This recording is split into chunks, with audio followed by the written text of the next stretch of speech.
Oh, wait, how you doing, man? Oh, you're on mute, my friend. Well, it's out of the way early, right? Out of the way early. There we go. I mean, nothing to shoot for. So there we go. We did that with God, dude. We were like 5 seconds in. That was great. If that, Cool, man. right? Yo Dine, Yo Joe, or whatever. Hobo Toys, what is going on? Headcase Toys, how are you? Fox Toys, how is it going? Attempts were made. What is up? What is up? Lynn's the rap boy.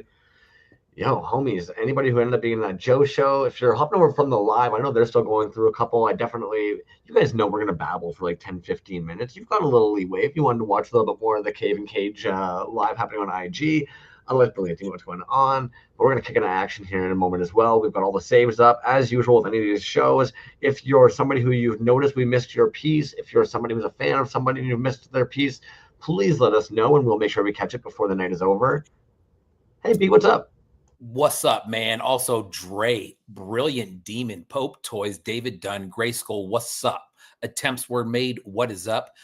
Have you seen Pope Toys' recent posts on he did a few pieces, and man, they are looking good. Bootleg Toy Co. Super terrible. What is happening? Everybody coming in from the G.I.SHOW Zartan show, man. How you doing, dude? Before we get to the main event here. I'm good, man. I'm good, man. Like, I think everybody in 2025, I'm just exhausted. Actually, again, cardiologist this morning, man. I'm like, how you doing? Surviving. I was not expecting that from Homeboy, but and I just said, yeah, welcome to 2025.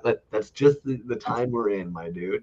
I think everybody is working hard, and at the end of the day, working long, and that's what Jazz's mom said last night. But otherwise, we're just exhausted. I think, man. How about you?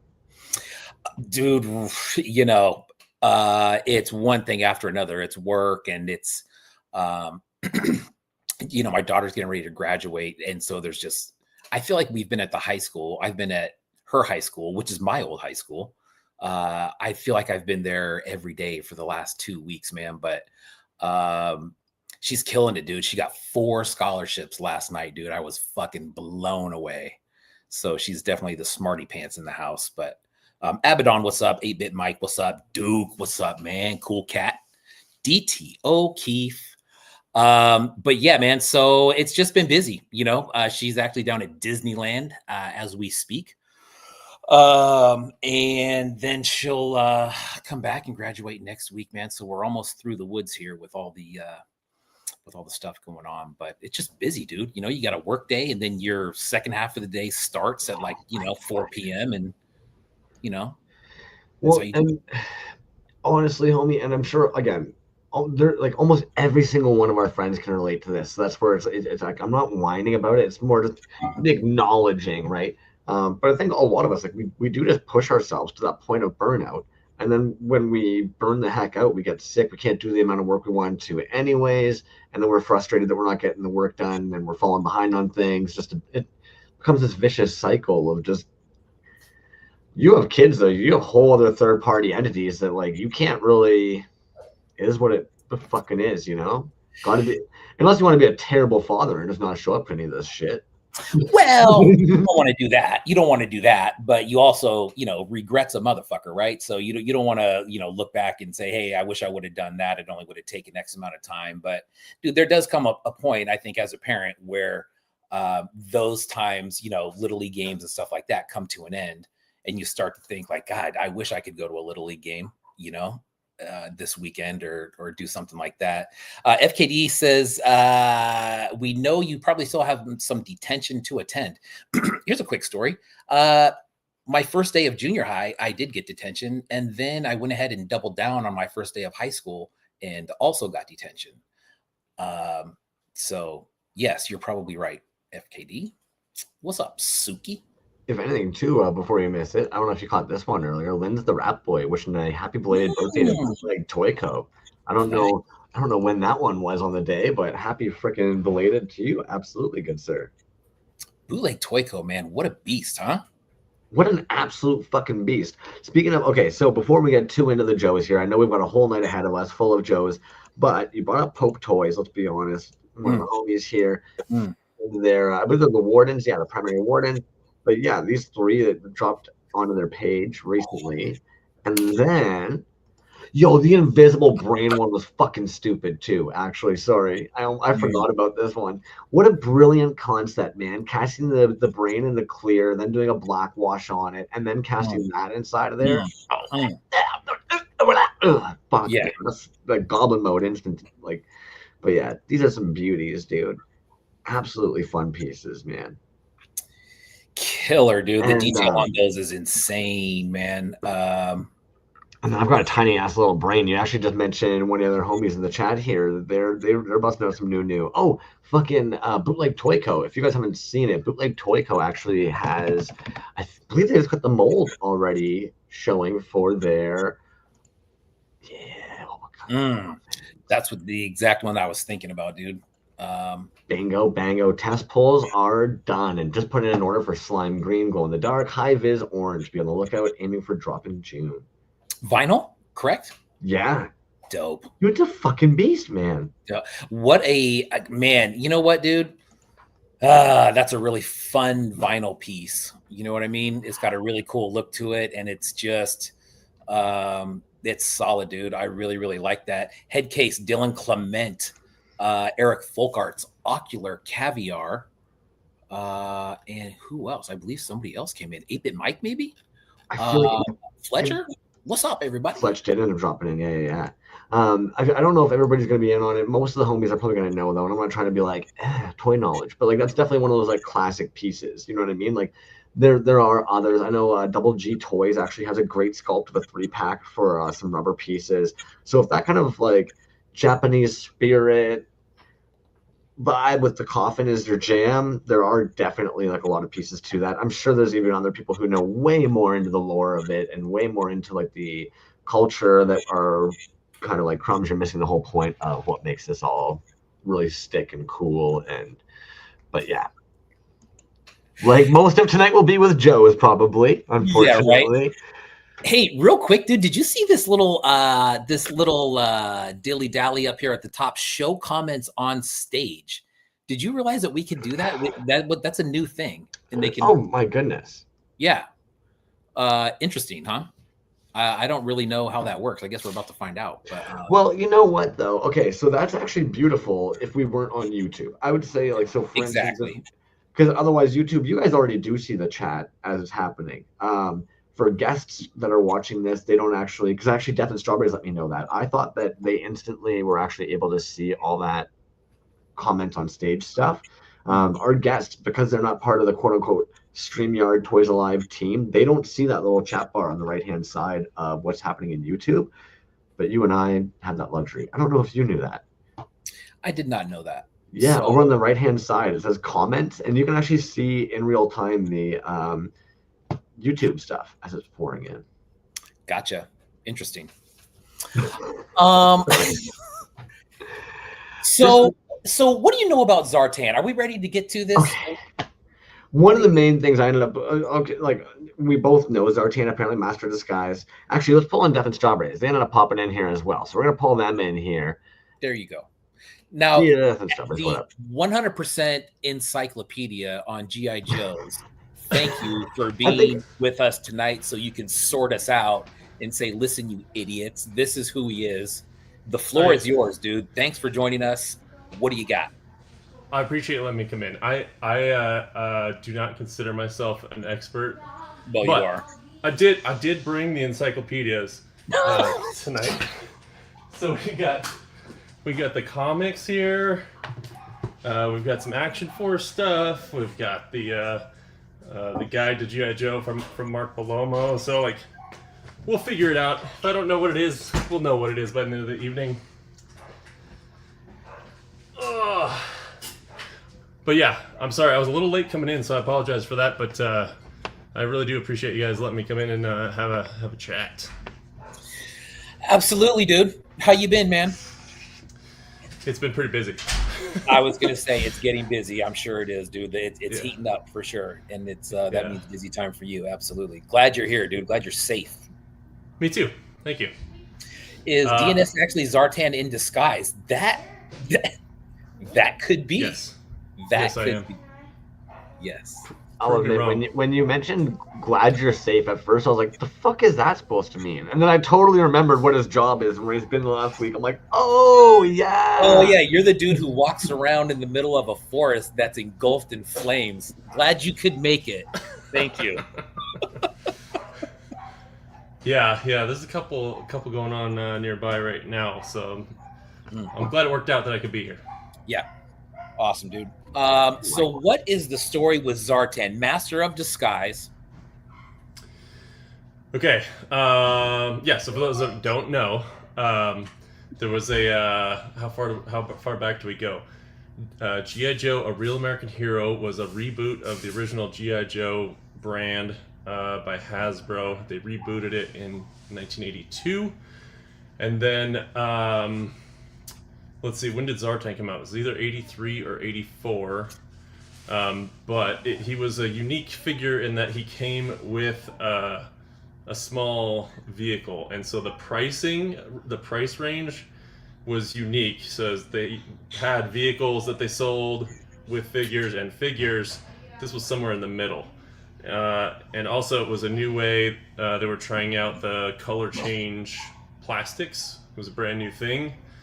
And so this character kind of just came out of the fact that they were trying to use these color change plastics. So that's where the Master of Disguise thing came from. And then, yeah, the file card was actually pretty unique on that guy too. So if you don't know, those G.I. Joes used to come with a file card on the back of the backer, and it would have a lot of description of, all written by Larry Hama, but the description of who they are, what kind of person they are and stuff. And in the original version that was released, it said he was a paranoid schizophrenic.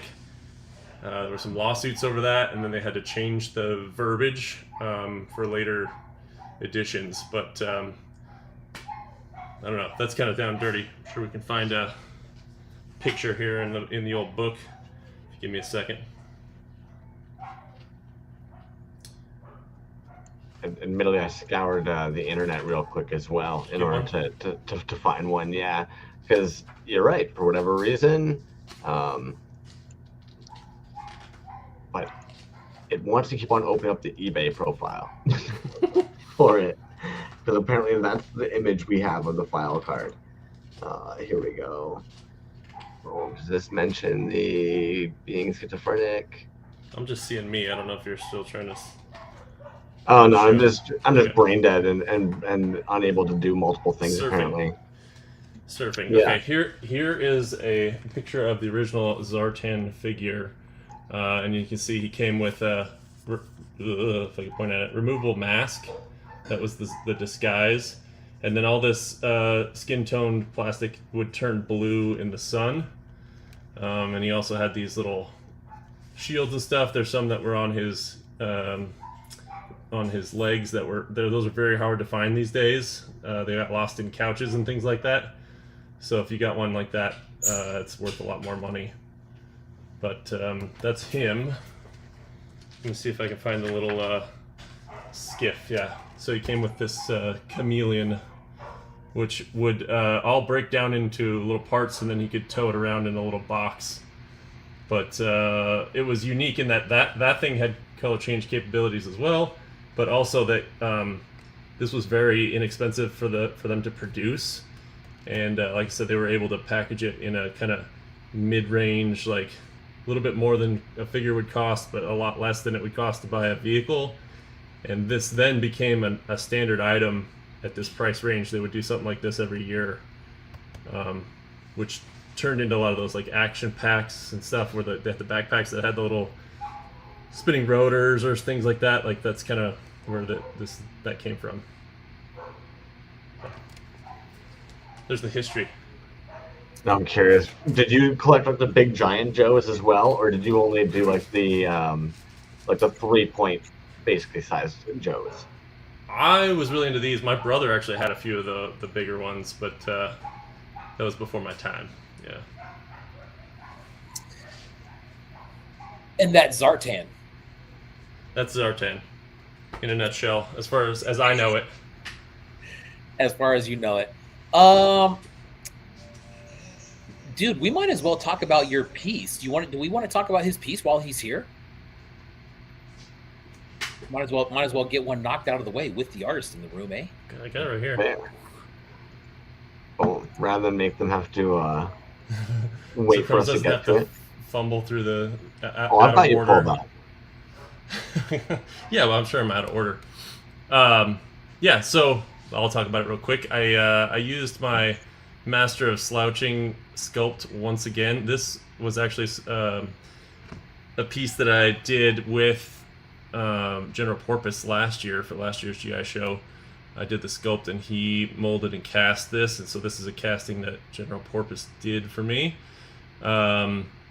I took it all apart and I adjusted some things, I painted, and then I made a lot of alternate heads. So this sculpt has basically a little metal piece in the top so you can put any magnet of any polarity on there. And then it also has a little bit of movement, you know. So I took that idea kind of a little bit further, and I just made a lot of alternate heads for him as basically little disguises that he could wear. So we can swap him out to like a Mandalorian Zartan, or, you know, E.T. Zartan. Or I got the OG Zartan there also. I was gonna say, I love how you have a Zartan head, but yet you started him off with the fucking Burger King head anyways. Yeah. And he's got the same little metal chunks in the bottom there, so this serves as a little display for all of his disguises or whatever. I kind of like the metal chunks, so that way, like, if you've even got some LM9 ones, or you've got some, like, I don't know, who's somebody who's outside of the LM9 polarity, maybe Titty Bean, you can swap those in and out. Mm-hmm. Yep. Any of them fit on there, so. And this one has the clear base, which I kept because I like the clear. And it's got a little cobra symbol. This cobra sigil there on the base. So yeah, it's fun. I don't know. I like the magnets on the base to display the other heads, dude. Yeah. Crumbs hate saying it, but hey, that's smart. You know what I mean?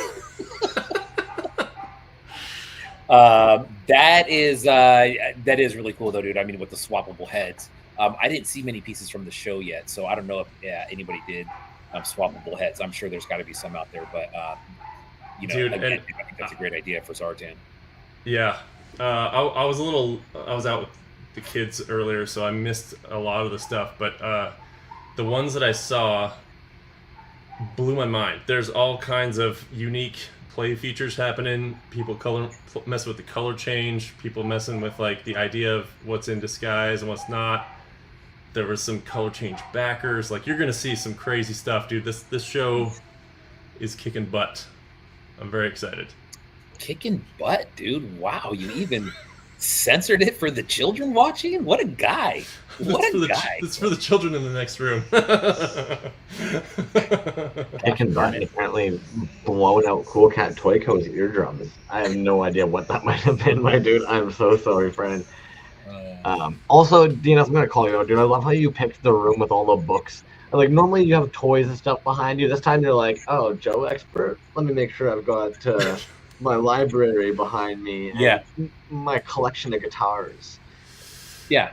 And he came on looking very studious, I think, which that was great. That freaking nailed it.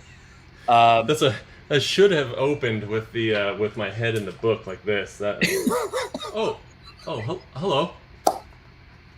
Isn't Nice that always the classic? Dude, the show over and you can do that. That would have been perfect. Yeah. Let's start this over. Just reboot. Right. And And doesn't you can splice that in later. You can splice yeah, right. Yeah.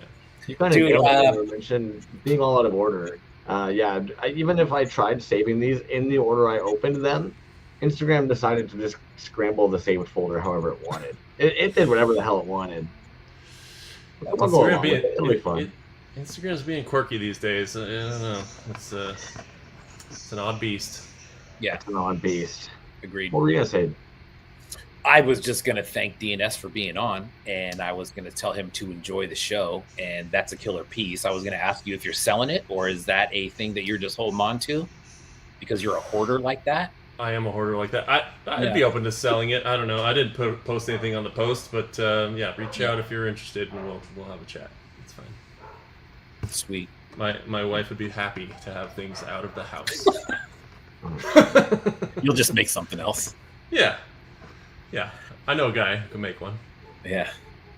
Thanks for being on, dude. Appreciate it. You are the Joe expert, and now that we know who Zartan is, we can jump into this, take a look at these other 56 some odd artists, and see what they got. See what they got for us. But thank you for being on, dude. Thank you. And maybe I misunderstood, but we keeping Death and Strawberries in all night, or are we kicking them out? I don't know. Whatever you want to do, dude. You're more than welcome. I didn't, I'm down for the clown. I got pizza on the way, so at some point I'll just go grab a slice and we'll be good. There you go. Well, there we go. All right. All night long. All right.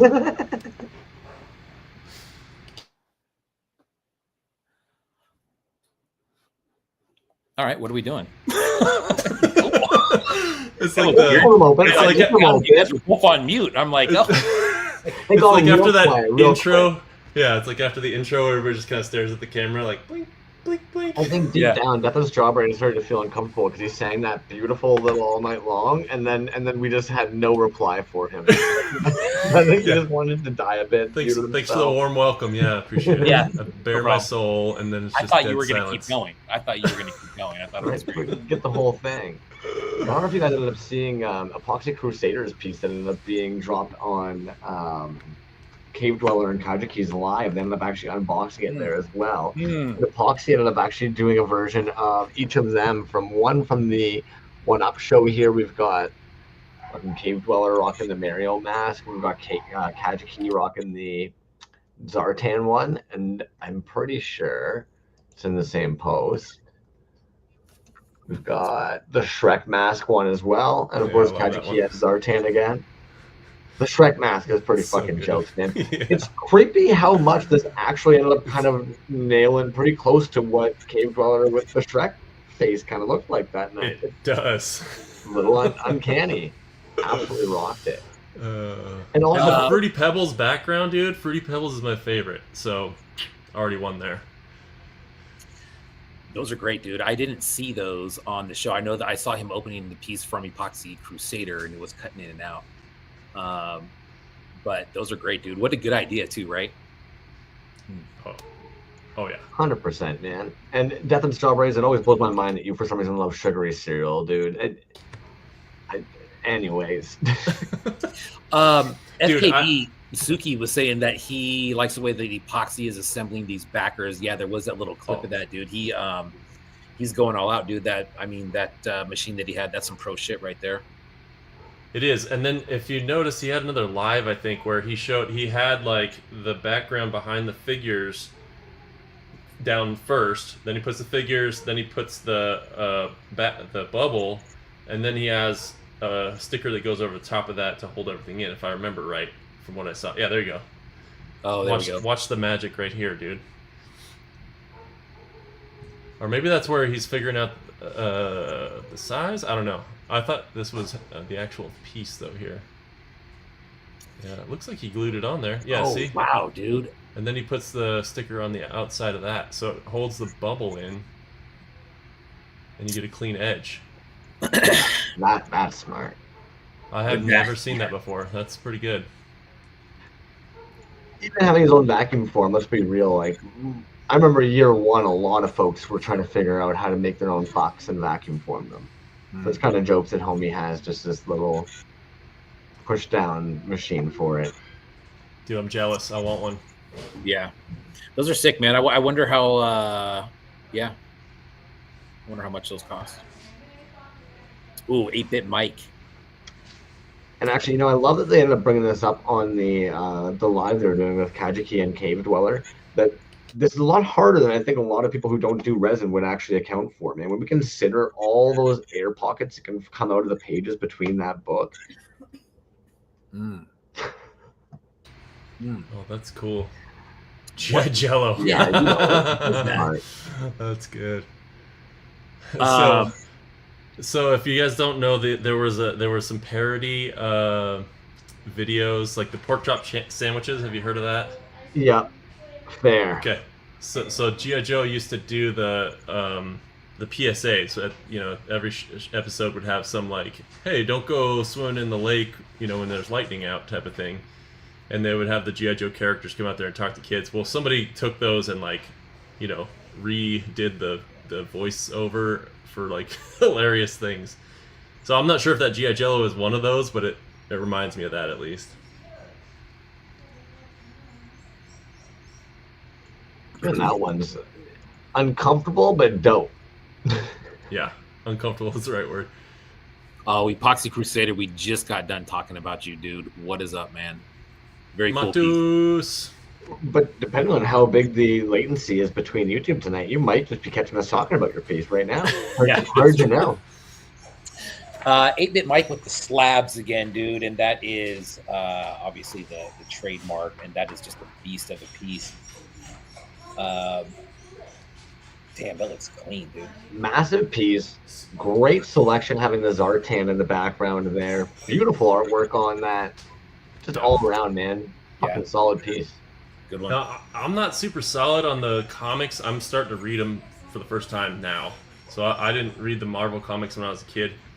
But that character on the front looks very similar to like Sergeant Rock, which was another character at the time. So I don't know if there was a crossover thing happening there, or if this is just a generic G.I. Joe. I know that they had a lot of the storyline for like Storm Shadow and all those guys was like back in Vietnam. So maybe it was just like this is back in Vietnam or something. But I haven't read that comic specifically. The Sergeant Rock. I don't know if that's Sergeant Rock or not. It kind of looks like style. So, yeah. Dude. So here's like a little bit of I don't have very much comic knowledge, but wasn't it Sergeant Rock and his babbling leathernecks? I think that was the official name of that comic book. But anyways, I don't know. Yeah, could be. Yeah. I know. It was like I read like 10 of them when I was a kid. Just whatever came across the little stand, and then whatever I could steal from my brother. But I don't know that story all that well either. Do you have a dog? I got two. Yeah, I have two puppies, and you're gonna hear it. I'm trying to mute myself. No, they're great. I heard them. Oh, yeah. They sound lovely. They miss you. Cavedweller, dude. This was so cool. Good. Did you read the little description here? Because this is hilarious, dude. Or do you want me to read it? I can read it out. Yeah, go ahead. I cannot see it, actually. Okay. So it says, who's that beautiful lady walking your way? Is it Barbie? No, it's Zarby, evil master of disguise. And she's here to make you fall in love and then break your heart when you realize she's actually Zartan. In fact, she is blue. The fact that she's blue should have tipped you off. Nobody really understands how this is supposed to help Cobra's aims of world domination, but every Saturday night you can be sure to spot Zarby at the local dive bar. I thought that was so good, dude. Now, I'm curious, is Zartan normally like a hinted... Oh, like you mentioned, it's color changing to the blue. Change. Yep, this is the disguise. The blue is when he's in disguise. In the cartoon, he would kind of turn invisible. He would kind of turn blue and then be invisible. I love how it's definitely kind of making fun of the cape versus hair as well. Sorry, dude. Just considering, I know that they're even talking about that on the show there this evening, about how it's like the hair at one point was clearly evidently hair. You have strands of hair, but then there's arguments that it really got leaning into the hood afterwards. So it's like, I love how they're playing on like, no, it's lustrous, big, just locks of hair. That's a very good point. So so between like the comic, the cartoon, and then the figure, there's a lot of debate as to what that brown thing is on Zartan's head, whether it's his hair or whether it's some sort of like hood or just like a random color. We don't know.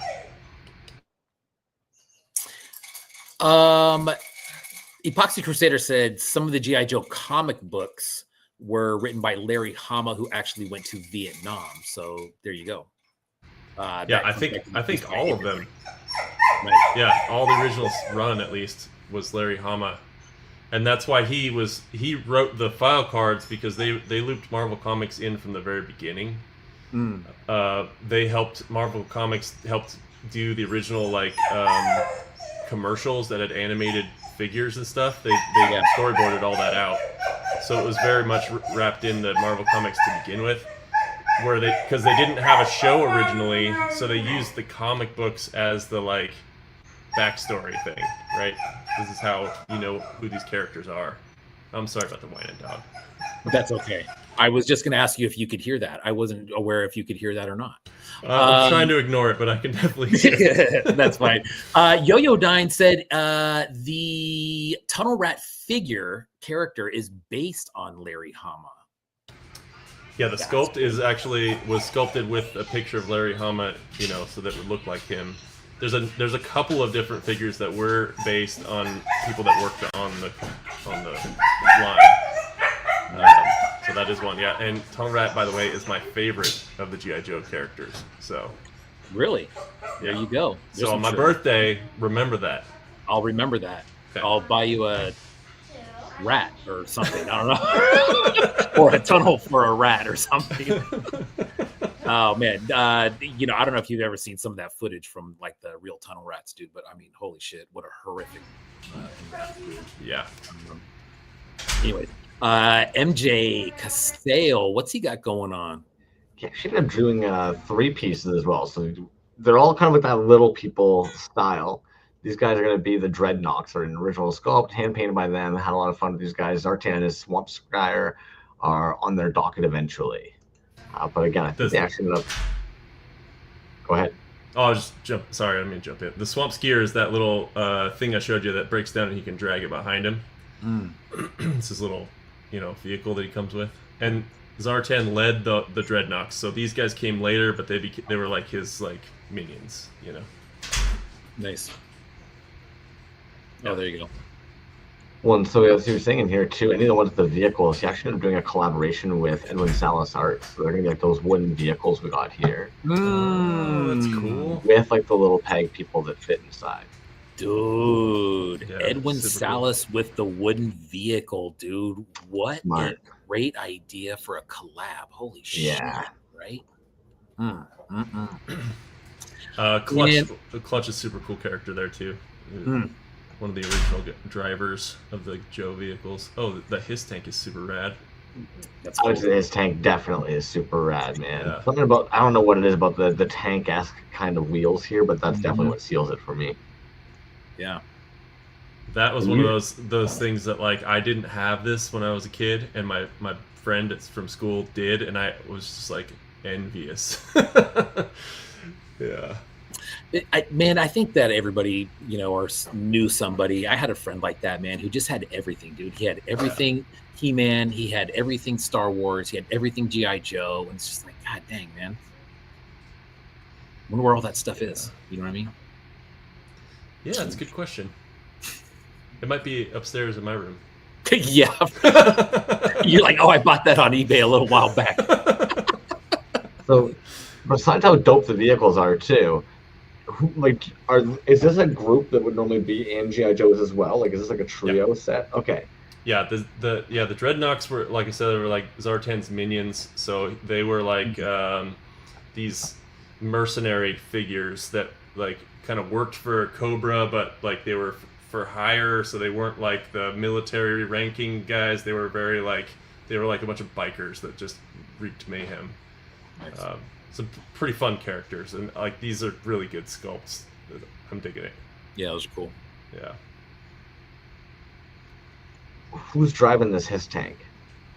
That's the same the Viper that came with his tank. So it's called his tank driver. It's Zartan. All answers are Zartan. Yeah, that's true. It could very well be Zartan. It's Zartan. Zartan in red. Yeah, for the collectors out there, like, you know, like that, the sigil, he had a silver Cobra symbol on his chest, and that always wears off where the kids are like messing with their thumbs. So that's a difficult one to find, like intact, you know, original figure, but a lot of fun. This one's good too. This one's a weird one. It's going to be actually Kate Alvarado. It's just a bizarre sculpt, man. It's very un-Joe, but But again, loving the fucking hair on it too. I love it too. If you read, it's like, you know, paranoid schizophrenic and multiple personalities. I read that on the back, and then I stopped researching after that. Like, that's awesome, dude. I'm loving it. The wings, I noticed right away, dude. I love the wings. But the weird arms on it, dude. I love the kind of like the Kit Bash look right off the bat. You know what I mean? Mm-hmm. And then there's some art in the background too. That's original, I'm sure, just based on what I've seen. Oh, yeah. Also sick. Good paint. The hair reminds me of, like, there was an episode in the Deke comic cartoon where they had like the Cobra had a band. It was called Cold Slither. They were like this like 80s like metal band, and that was their cover to like get in somewhere and like, you know, wreak havoc or whatever. But the hair totally looks like, because they had like wigs and stuff, it looks like one of the characters from Cold Slither. Nice. Yeah, that greenish yellow. Dig that. Okay, so they sculpted right on top of the Zartan figure. That's an original Zartan underneath there. Oh, nice. Yeah. Yeah, there's the original guy. Is that if someone wanted a Zartan on eBay and just went to like nothing complete or anything and just went to go buy that, how much would that run you? So that, like, without all the stuff, if you notice, he's missing those little shields and all that stuff. Yeah. I don't know. You could probably get it for like $6-8, dude. It's not terribly expensive. Okay. Yeah. Well, let's be honest. All toys, there's always that fine line. Either you're gonna find it out in the wild, or you're gonna end up finding it on eBay with somebody who's like polished it up and taking pictures in a white box and. Mm-hmm. That's true, man. Yeah, like maybe you have a buddy that kept it since childhood. You could probably get that for free. Fucking Death and Strawberries just keeps rubbing it in, the fact that his house has some absolute grailers. I don't know about that. I collect a lot of like used stuff. I really like the stuff that like you could tell a kid played with it, you know. This one was awesome. Yeah. I mean, you know what? It's one of those things, dude. Like, we've seen this one multiple different ways, and every single time it's dope, dude. You know what I mean? Original sculpt from the get. Nice work from the kid. It's good, man. So I'm trying to remember when the Eco Warriors stuff came out. I want to say that was like 89 or 90 even. But there was a time where G.I. Joe kind of lost its way a little bit, and they didn't know what they were going to do. So they just shotgunned out like 6 different ideas and made them all. Ooh. Yeah, killer. And so this colorway is one of the Eco Warrior ones where, you remember in the 90s it was a big deal to like fight the people that are dumping sludge in the river or whatever. And I think at the end there he has a picture of one of the Eco Warriors septic tank vehicles. Yeah. Nice. So that's kind of the style. And man, this is like right on. It fits right in. And, instantly recognizable. While still being their piece. Absolutely. Like, that's what I kind of love about it as well, you know? Like, and it glows and it's UV reactive. Like, it's rad, dude. It's a rad piece. I like the sludge coming out of the turtle's snout there, too. It's a nice touch. I was reading Grant's his poster. It says, I'm going to be honest, I have plenty of respect for G.I. Joe. It's not a line I am well experienced in. However, there's a couple of specific sublines that always catch my eye, like Tiger Force. Yeah, I agree, dude. I like that Tiger Force one because of the colors, dude. I dig it. I don't have very many G.I. Joes at all. And the ones that I do have, it's ones that people have given to me for one reason or another. But I agree. But goddamn, that's good, dude. Mm-hmm. Shit. That glow picture, what the hell was that? I'll admit, with Joe's, I feel bad because now that I'm older, like, there's times I definitely recognize that fact. Like, when I look at like them bending the knees, I think back to being a kid and how fucking annoying it'd be when you're bend your action figure's legs, trying to get them into a vehicle or something. And even once they're in there, the legs are just sticking straight up. And so I do get it now. But as a kid, I remember like it would always be I'd go to my grandparents. They had this little box of extra toys that were either like found at the thrift or collected from like other of my cousins who had left them there or something like that. And every damn time I'd find one of those stupid G.I. Joes, there was just something about that Speedo groin chunk that every damn time it would almost just make me angry. I don't know what it was about it. Maybe it's because like Toy Biz was out at that time, but like I just remember every time I'd pull up one of those Joes, it was almost kind of like, dude, Joe, you know? Nothing against it. Let's see. So Crumbs was obsessed with crotches, and it made him really angry. What does that tell us? Oh man. But you know what? I agree though, dude. As far as a figure goes, like just like a 3.75 or something like that from something I had back in the day. Joe, you know, is obviously one that looked different than all the other ones. But yeah, dude, I feel the same, dude. It's just not one that I'm familiar with. But looking back on it now, I mean, dude, they're mega popular, and they have been for decades for a reason. You know what I mean?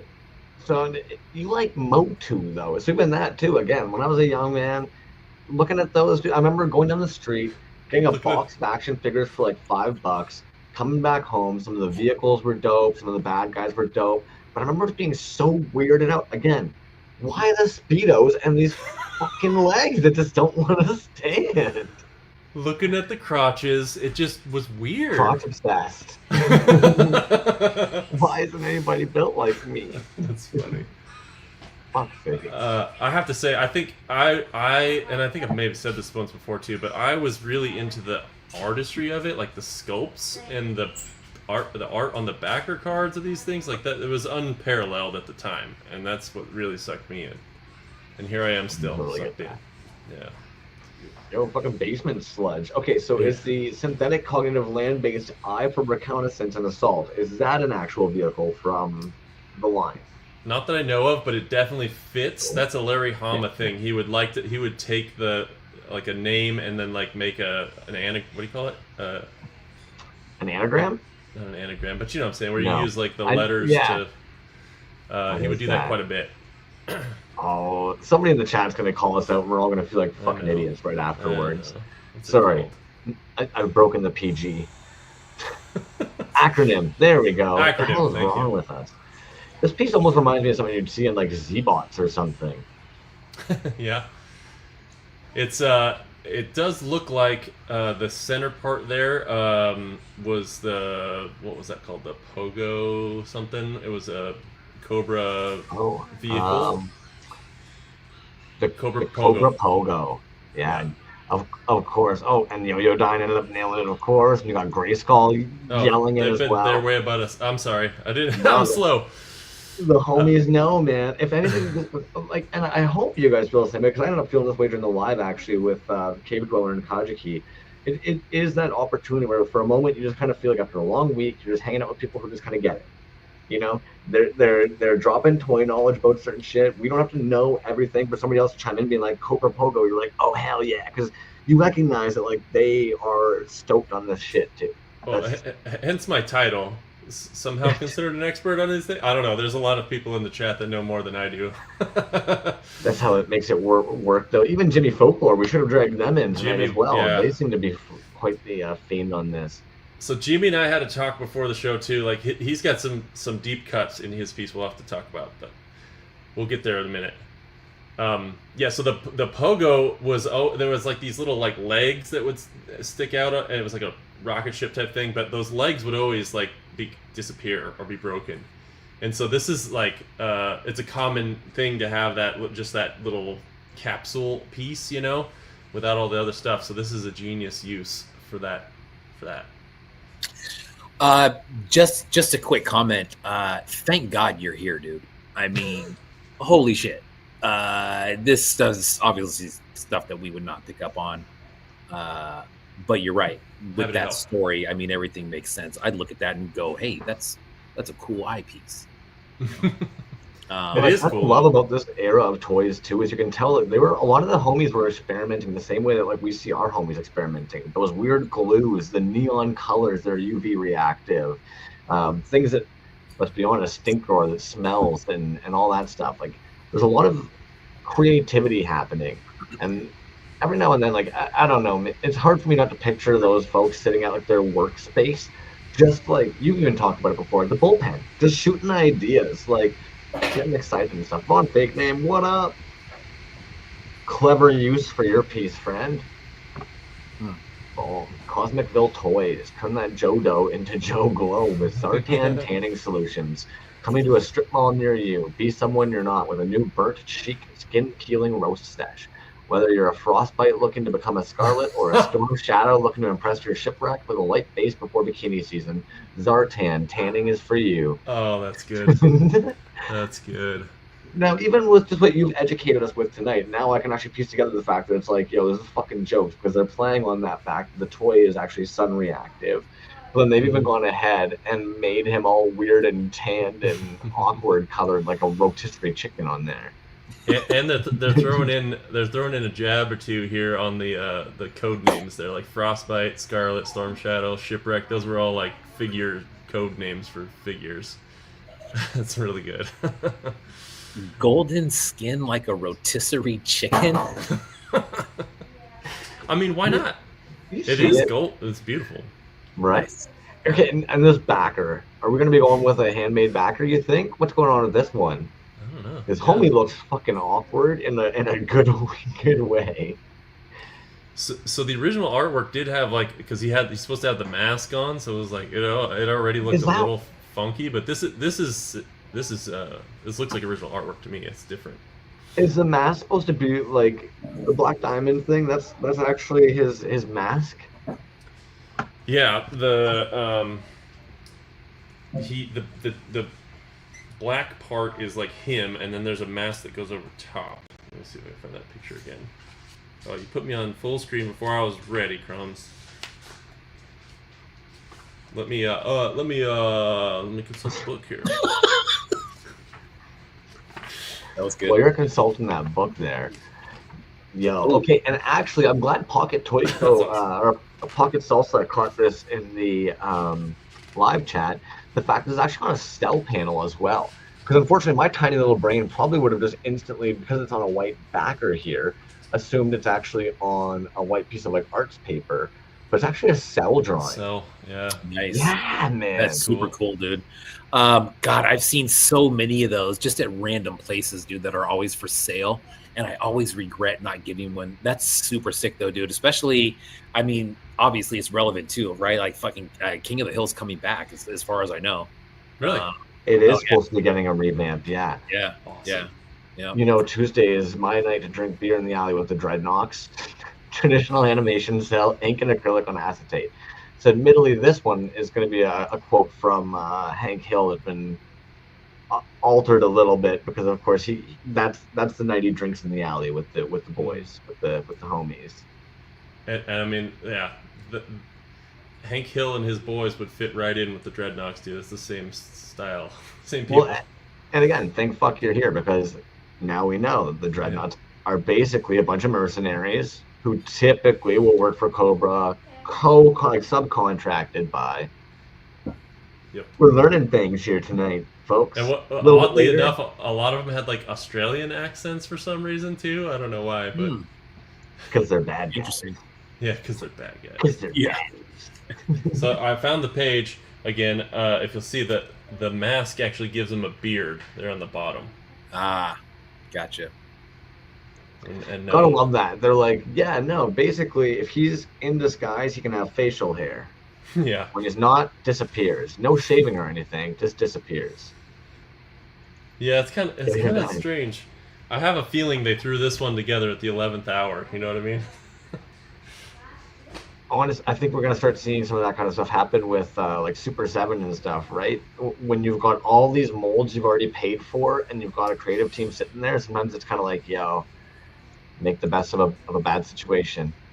Dude, it'll be interesting to see what happens with Super 7 and all Bro, these. Don't even get me started on this Super 7. Dude, there's some changes happening, and it's going to be interesting. You can almost feel this piece, man. That's what's kind of driving me insane a little bit, like the tactile element where like anybody who's ever touched some of this like Inconas, like you know that like weird raised surface, the change in textures. Not that you should be fingering a bunch of fucking cells. Dude, and I imagine it's hard to like paint on acetate. Like I don't know how you even do that. That's Yeah. And then going back in, edging it all perfectly afterwards without leaving a bunch of greasy hand smudges everywhere. well, when you're working in reverse here, you have to paint the backside, So that when it flips, Right. it's so that's a brain teaser there. well done, dude. Suburban Yeah. Yeti. Absolutely Cool. killed that. I love how, and this happens every show too, but such a wide variety of styles and mediums. I was gonna say that too. It's really cool to see. I love that we're expanding into all these other mediums. It's pretty cool. Yep. For sure. The I'm Duke. dropping this one here. Duke. Admittedly, don't know the commercials. Tried watching one of the cartoons from the 90s this morning, and it was bizarre. I walked away aren't good. very quickly. Those aren't good. The Deke ones were not high quality. That's when they cheaped out. Like you got to watch the original ones that were like these mini series things. It took like 6 episodes to get the whole story. Those are the good ones. I'll send you some links, Crumbs. Please. Now, also, explain to us who we might be looking at here this evening. This is Zartan, an homage to the 1993 Punk Ninja Force variation that they grew up with. Now, give us a little rundown. What the hell is Ninja Force and Punk Ninja Force? So, like I said, in the 90s, they threw out all those different factions all at the same time. It's like Eco Warriors, Ninja Force was one of them also. And they reused some of the characters, like character names, but like did a whole new sculpt. And this was like the neon 90s where they had a lot of different colors and stuff. All the Ninja Force dudes came with these like crazy swords and like all kinds of weapons, and some of them had like spring-loaded action where they would like spin around and do karate moves and whatever, which was new and different. But the vibe is right there. That's this fits in with Ninja Force for sure. Yeah, honestly, and this is where G.I. Joe lost me. When they started getting into these crazy factions and stuff, I was a little bit like out of it. I was in the old school, like, you know, kind of Vietnam era type G.I. Joe stuff was my style, and then I sort of was like, nah, I don't know about all these colors at the time. Now I'm getting much more into it. I would definitely say this is one of those figures that even if you weren't into Joes, I feel like you could definitely be into this figure. You got a fucking mohawk with a sword and gun. It's hard to hate. I do. And these DNS 90s figures is over came there. DNS is over there. That's not historically correct. Those colors there. It is though. It is. But they came with a lot of weapons. That was the thing too. They really upped all the weapons that you would get in this era, which was super interesting for a kid, you know. And of course, Dookie's pointed out as well, just so that nobody misses it, the resin is thermochromatic and changes color when using different temperatures. Light pink when cool and light peach when heat is applied, similar to the original figure, which changed under the sunlight. These figures are also thermochromic. And have a purple to pink aesthetic because that's a Cobra Ninja with a removable backpack and some weapons. Pink mohawk, green pants, and accessories are all you do reactive. Nice. Absolutely, dude. Yeah. Kill So it. if you want super nerdy knowledge on the color change stuff, like G.I. Joes were cool because you could take a screw out of the back and replace the O-ring inside, and like it would still function. But when you had these color change ones, a lot of kids would put them under like ice cold water to like cool them off so you could get the color change thing, and then everything would rust, and then you would have a harder time like changing things out. So Stupid kids, right? and then some of these like stupid kids. Zartan and I think Xandar, like some of those are, like don't even come apart, and I don't know why. Maybe somebody in the chat can tell me. Maybe Jimmy knows. Yeah, I was gonna say, what do you know, Jimmy? That's a sharp looking figure, dude. Rad. As a collector, man, 3.75s from Dookie are the shiz, man. So hop on that site and check out the store. Lots of goodies in there. And of course, Destin Strawberries, we took a look at yours a little bit earlier this evening. Still gonna take a look at all your fancy new pictures. You ended up taking at your piece, of course. It's still cool. But I was working on this morning, We always wait till the last minute, but I think it turned out pretty good. Yeah. What a Lots great of fun. man. This is my favorite configuration with the Burger King head. It sits really nicely. Yeah. The beard works really well on it. Mhm. It's just a good size. I did some crazy brush work there too. Did some dry brushing and stuff on the hair. I'm proud. Definitely makes it pop a little bit more. Yeah. And the little belly button, dude. Come on. I was noticing that as well. I almost made a comment Come on the fact that the little shirt's raised up with his fucking little Yeah, belly button dude. showing, man. Who doesn't love a little belly button action? Jesus frig. Oh man, it's good. I got no comment for you on that one. Oh shit! Oh shit! I opened my Instagram. I saw a couple entries. Mm-hmm. Oh. Okay, we didn't miss something already, have we? No. I was looking at something. Okay. I Just just wants saw to buy two come some across the things. feed. I saw Jevaho and Kage, and I was like, "What?" Oh, fair. When his head disappears, he's buying things. That's what's happening. Yeah. Don't worry about that. Attempts were made. It's gonna be their entry for the G.I.SHOW. Very lucky to take part in all 3 shows. This year they customized an old Viking toy from Box Warriors and turned it into a Zartan figure with their own style. Last pick was going to be their entry to the G.I. Labubus, but ended up going with Shrekified, damn it all, Zartan. We got there. Folklore says, I'm not sure why, but I did try to take the screw out of my beater Zartan, and it seems the torso is sonic welded, which is not norm for G.I. Joe. The Yeah, obvious exactly. answer there is that is a screw disguised as something else. And so I think you're onto something, dude. Dude, that's why you can't do it. It looks like a screw, right? But it's not. It's a disguise. we It's got something you. else. You're a G.I. Joe fan now. It's right there. I mean, there's right there. weapons that you weren't allowed to have when you were a kid. So, I mean, there's that. Plus lots That's of right. disguises. Maybe my toys were disguises of Zartan and G.I. Joes. Secretly, we've all only been buying and collecting Zartans this whole time. Oops, all Zartans. Yep. Dude, that's awesome. Oh, it's good. Oh, Cool, man. Attempts were made. Nice. Okay, is this and like I think you can swap the head or what? What is this? I was gonna say I think they Yeah. also had a similar idea where they wanted to be able to swap out the head as well. Nice. Of course, you got a Shrek ability to go on there. You've also got your Zartan head that can pop on there. Or are there 2? No, it's the same piece, right? I don't know. It looks like That's it. funny. And then this is what they were originally going to go with. Was originally Yeah. going to be this Labubus. I cannot pronounce shit. Sorry. Well, you could pronounce that word, just not Labubus. Also, sorry, it sounds like an experimental like prog band. Zartan Sonic Welded. Love it. Attempts were made. Yeah, same piece, different heads. Cool.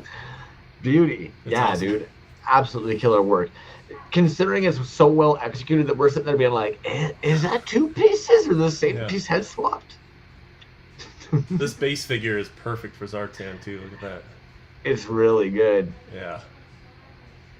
And the Shrek tie-in to all the other Cage shows, like it's that's good. And a couple of people did that, and I was like, man, why didn't I think of that? That's genius. Mackie, why are you typically you aren't even here, or if you are, you're dead silent. You entered a comment on the booba. Is that what's going on?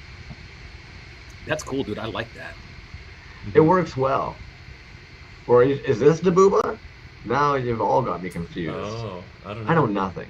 I thought that was for their Shrek. I don't know That was anything. the I'm gonna Shrek show, shut right? the fuck up. Nice.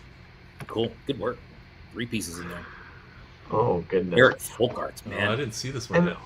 honestly, okay, so Eric Folkarts, I know we all kind of watched them enter into our chat somewhat recently, and we were kind of like, "Ooh, okay, who you be?" If you pop over to their page and hop into their store, there's a bunch of really cool shit in there right now. A bunch of heads with like mushrooms growing out of them as well. Prices seem to like between 10 USD to like 30 USD. So definitely worth taking a little peek. But this is absolutely fucking cool as hell. Zartan finds himself on one of the Joe's Space Force joint base with native alien race, the Jovians, disguised as G.I. Jovian Zartan snags the Zartbot. Okay, this is a tongue twister. Disguised as G.I. Jovian Zartan snags the Zartabot, and Joe's we're designing comes at full set with everything pictured. Yep. Yep. Sure does. There's a lot happening here. Mm. I'm gonna. Sorry. Oh, it's like an alien hand with Zartan heads on. Oh shit! There you go. Oh, that's a trip, dude. Jesus. Yeah, no kidding. Yo, Mecca, on time for you to pop in. I know that you love yourself some flying saucers. Ooh, I dig the base. Yo, homie, if you're in the chat too, is this all fucking resin? That is Nice. a lot of resin. Mm-hmm. It's fun. I'm trying to decipher the parts. Those are Not enough information for me to figure out where the parts came from. Is this that fucking the core of that robot? Anyways. Yes. Slaughterbot? Yeah, Yes, it that's is. okay. I don't know. I'm just All kidding. resin, but the kitchen glass. Wow. Oh, is that what's going on there? Mm. Yo, mad glow on that, dude. Oof. Yeah. Nice. Dude, isn't that cool, man? Like, that's one thing that I like about blank figures like that was, especially when it's like glow or clear or something, you just put like a Black wash. Yeah, fuck yeah. Do you remember how blown your mind was the first time you saw black washes? Yeah. Yo, how are you fucking doing that? Yeah. Yeah. How is that done? Yeah, thinking they're Fine using brushing, some like- fine line brush, and then you see it, and you're just like, oh, Right? yeah, hi, I'm new here. Fuck, man. That's, Yeah. Again, that's learning, right? Yeah. God damn, dude. There's a lot going on here. Yeah. It's pretty cool. Wow. Solid piece, man. Yeah, it looks like a lot of work went into that. I would have to agree. Fuck, there's a lot of pieces going on there. Almost like one of those DLL customs pieces. Yeah. Yeah. Ooh, head swap on there. Hmm.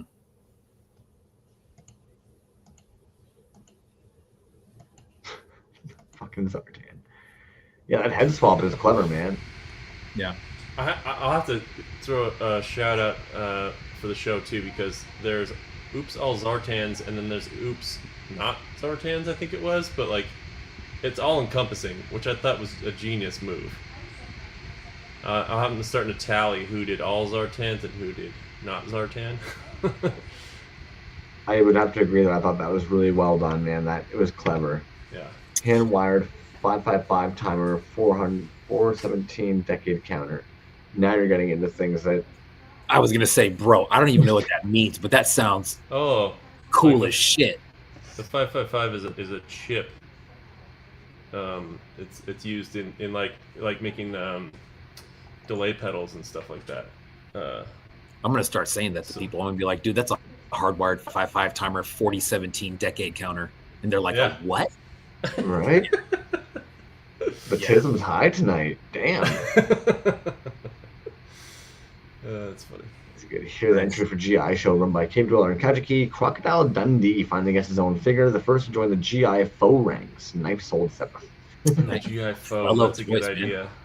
Yeah. Fellow Toys is over in England, I believe, possibly UK, something like that. UK, I believe You got you're the right. good tea. You got the good tea. I'm jealous. Yeah, you and your stupid Turkish tea. Sorry. You probably get good stuff in Canada. No, if anything, for Oh. some- Eric, dude, there you go, man. So that explains the name for Eric Folkert's pedals. Yeah, they dropped that when we were poking the first day they came in. I do, I Much do remember that. much respect. That's difficult to do. Yeah, I bet. Yeah. GI Foe. Nice. Yeah, Clever dude, piece, man. that's good. You know what, man? I have a couple pieces from Flello, and the backers are what what really got me to buy them. That's fair. Good, yeah. DNS, riddle me this pixelated backer. I've seen it a couple times here tonight. Is that like standard for the OGs? When did that kind of start? What's going on there? 86, 87 when that came out. So there's some backstory. The G.I. Joe backer card is like a masterclass in marketing, dude. So like, I don't want to go in too deep here, but like the original burst was just as a way to kind of set the figure off from the background, and they wanted everything marketing wise to be, you know, the same, where you look on the shelf or you look on the stand and you know that it's all G.I. Joe in a row, right? So they all had the black background with that G.I. Joe logo across the top that's super visible, and then the background there was you know, burst basically, so you could put any color figure in front of it and it would stand out because you've got contrast between that color, the yellow and the red, that just kind of pops on that black background. I was trying to see if I could find a picture of one, but it looks like I don't have it handy. Yeah, in like 86, I think, or 87, they switched to that digital camo looking thing, just as a way to kind of like refresh the brand, but they still kept the idea of the, you know, backer being high contrast. In later issues, later editions, you'll see like they did the same kind of digital thing with like purple and green for some of those things, but it's kind of an iconic G.I. Joe thing that in the back card. I also love that Folklorian's pointing out a foe from Australia. Sounds like Zartan to me. Zartan was Australian, I think. And as DNS was telling us earlier about like the three little dudes that were his entourage type deal, Australian speaking. So again, this becomes even almost more comical. We're getting the layers. It's a layer cake over here tonight. We're going down the Q hole. It's going to be a fun ride. Yeah, Hector Garrido did a lot of the original artwork. Pretty much most of the main line up until like 89 or so. Then they started using some other artists. But he is a huge inspiration to me. Hector Garrido was an amazing illustrator. Did a ton of work and was very fast and very good. That's what she said. Ah! Dude, this piece, I want this piece, dude. This is the old Slimer color swap here, and it works. It's so good. Frankenlander is just absolutely stupid, man. This one's just smooth, clean. Mm-hmm. Every figure is Zartan and think outside the box. The little tongue, you know, his tongue kind of does the mechanics actually working on it. Yeah. I think the biggest part, and actually, because I'm a weird little snobby nerd about this, the fact that this is a two-part hollow body and that seam line is so crisp and so tight gets me freaking... Because, yeah, exactly, dude. And that's so hard to achieve when you're doing the two halves with the hollow like that, but it's got to be hollow because of the mechanics happening inside of there. So... And all those little tiny parts, dude. Like those little eyeballs are probably separate pieces. That tongue, the mouth, those are really small, and sometimes, you know, it's hard to cast. Didn't even that small. Think about the fucking fact that, like, yeah, the eyeballs and tongue and arms and gonna be separate casts. Yep. Damn, dude. That's one thing that I really like about his account too, dude. Is he's always breaking them down like that. But God, dude, when you look at it like that, you're like, holy shit, man. Looks like a Kinder Surprise. In a good way, though. Like, not like in a cheap way. Like, like, holy shit, here are the pieces, pop them in, and wow, this thing works now. Damn.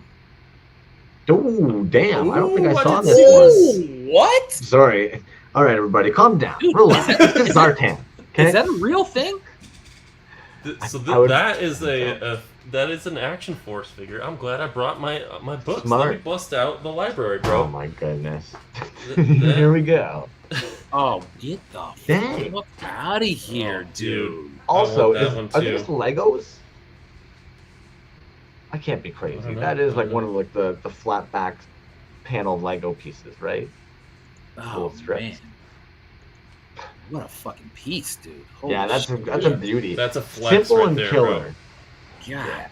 Yeah, that's a flex. As if, and you know what's funny, dude? It is, and it's like as if he needs to. You know what I mean? Exactly. Like you pull up his account, and you're like, oh, you're about to see some shit right here. You know what I They're mean? looking at the other piece. It was basically like hearing their 12-incher slap onto the table, and then they pulled a little bit lower down, and there was a set of just huge family jewels dangling.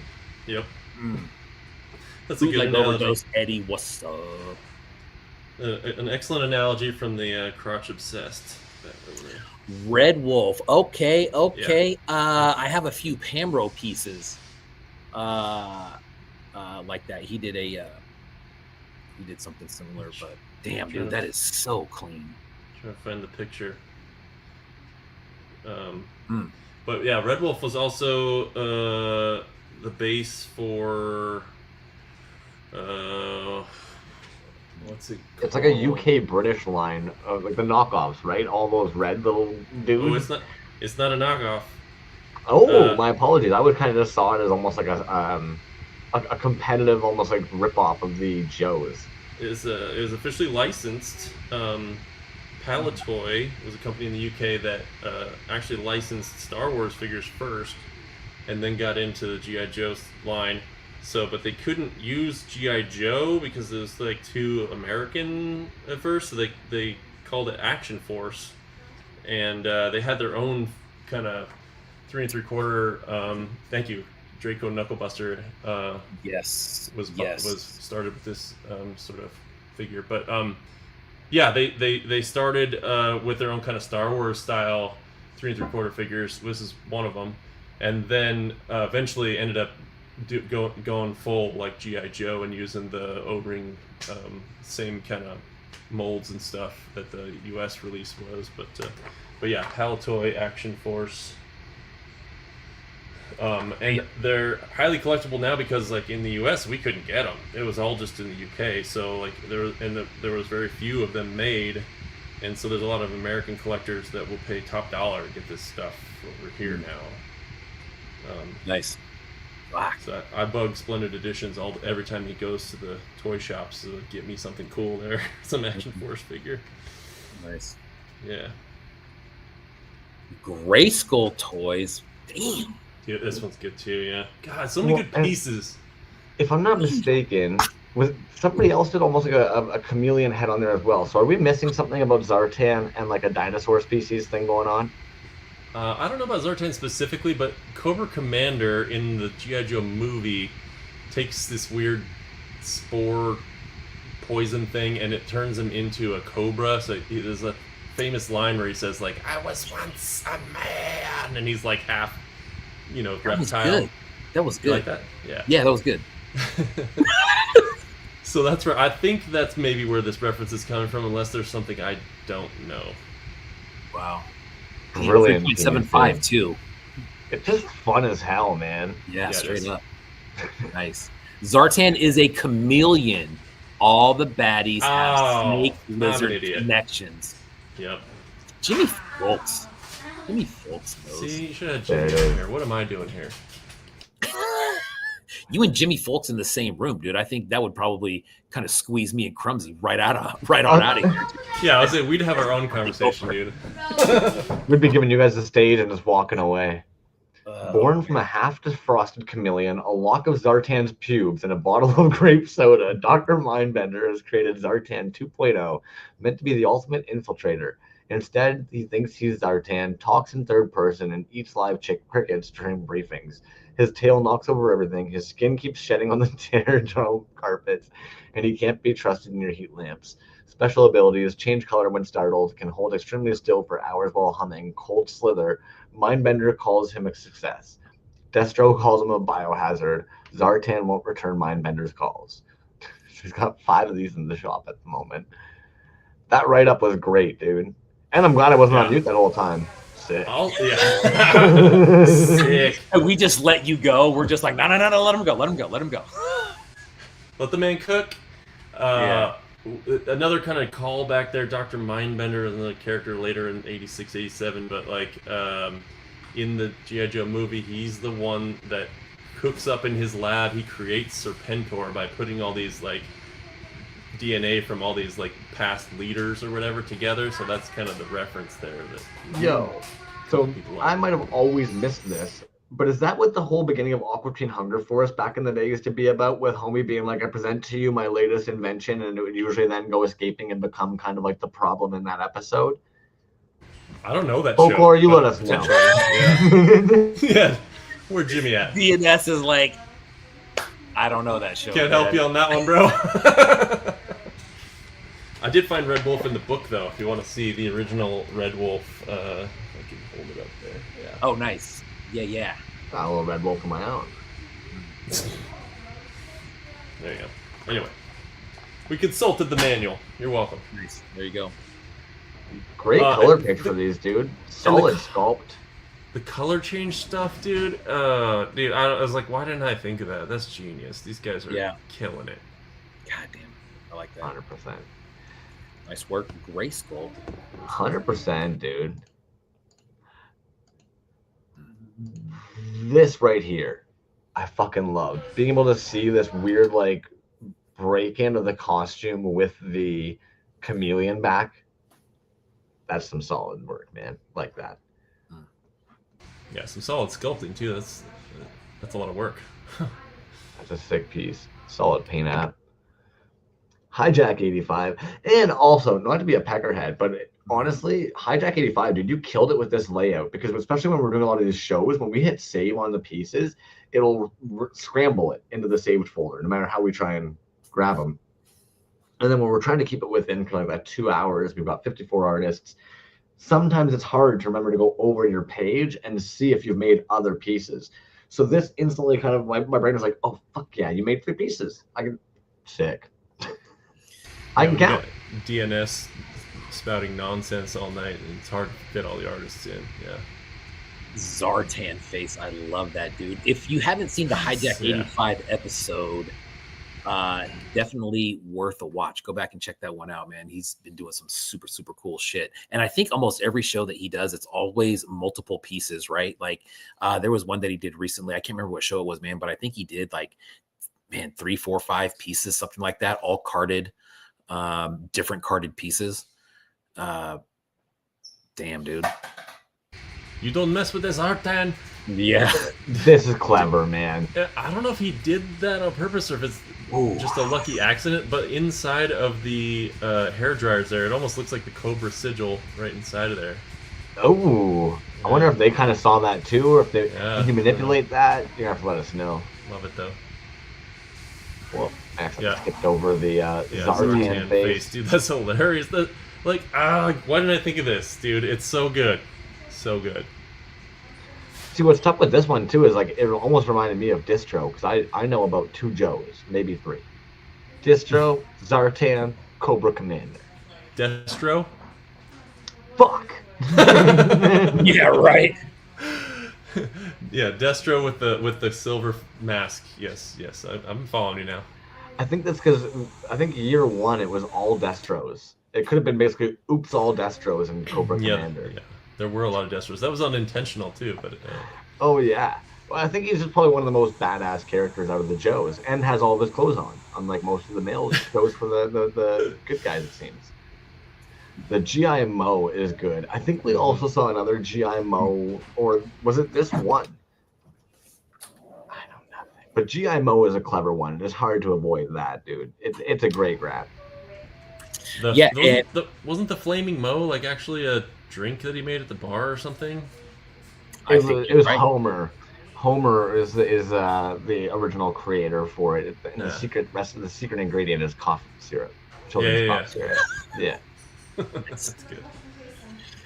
But clean work, dude. Clean figures. God, that Zartan face. I fucking love that. Mm-hmm. Dude, that backer is so damn good. All of them are great. But a lot of work in here. Man, that thing is speaking to me right now, dude. Holy shit. Do it. I know, right? Hijack 85, dude. Like, that dude's body of work is so damn cool, man. And he kills it every show, dude. Like I said, multiple pieces, and they're always so damn good. I find it impressive that these dudes typically wind up making multiple pieces. The fact they get it done by the deadline. A lot of times there's gonna be chunks like I was gonna say molded pieces for it as well. But yeah, Jevaho, fucking 100% handmade, painted cast sculpt, 5.5 style, fully articulated in arms, waist, magnet, neck, and rubber band legs. Zartan has 3 interchangeable heads that connect with magnets. Comes with a removable armor, gun, bow, and arrows. The figure's green skin tone transforms into purple when exposed to sunlight. Plus color change, dude, unreal. Unreal.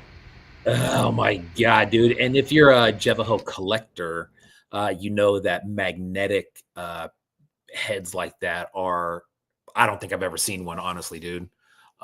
There may be another one out there somewhere. Oh my god, dude, that is so damn good. Yeah. Shit, man. B's gonna be spending some money. Dude, I mean, just like look at that though, dude. Like, so I was over at Hertz house recently. Yes, exactly, dude. The paint too, man, right? And we were talking about it and just like how pro his shit looks. Everything from the backer down to everything that you see in front of you, dude. It's like it's better than straight off the shelf. You know what I mean? And a lot of this stuff is, dude, and I think that's really saying something when you're like, dude, this is oh my god. Dude, the paint on that last one too. Yes. This one right here. Like that's hard to do, man. Those clean lines right there. That combo too. The orange gray and the gray blue and then the gold. Get the fuck out of here, man. Well, we all know how many layers of fucking orange you got to apply before. Oh, and it's color change. Of course it is. Yeah, exactly. Yeah. And you'll notice he went with the hood. It's not hair in this piece. It's a hood that he's wearing for Zartan. Oh, touche. Unique choice. But that's obviously sculpted too. Like that's not a. I don't know. I don't think if that's a piece you can just find somewhere. That seems like that's custom made. Well, and who has 5.5 shoulders like that even too? Again, like I don't understand. Jevaho does. 100%, dude. Once you make it, I guess you can keep making it.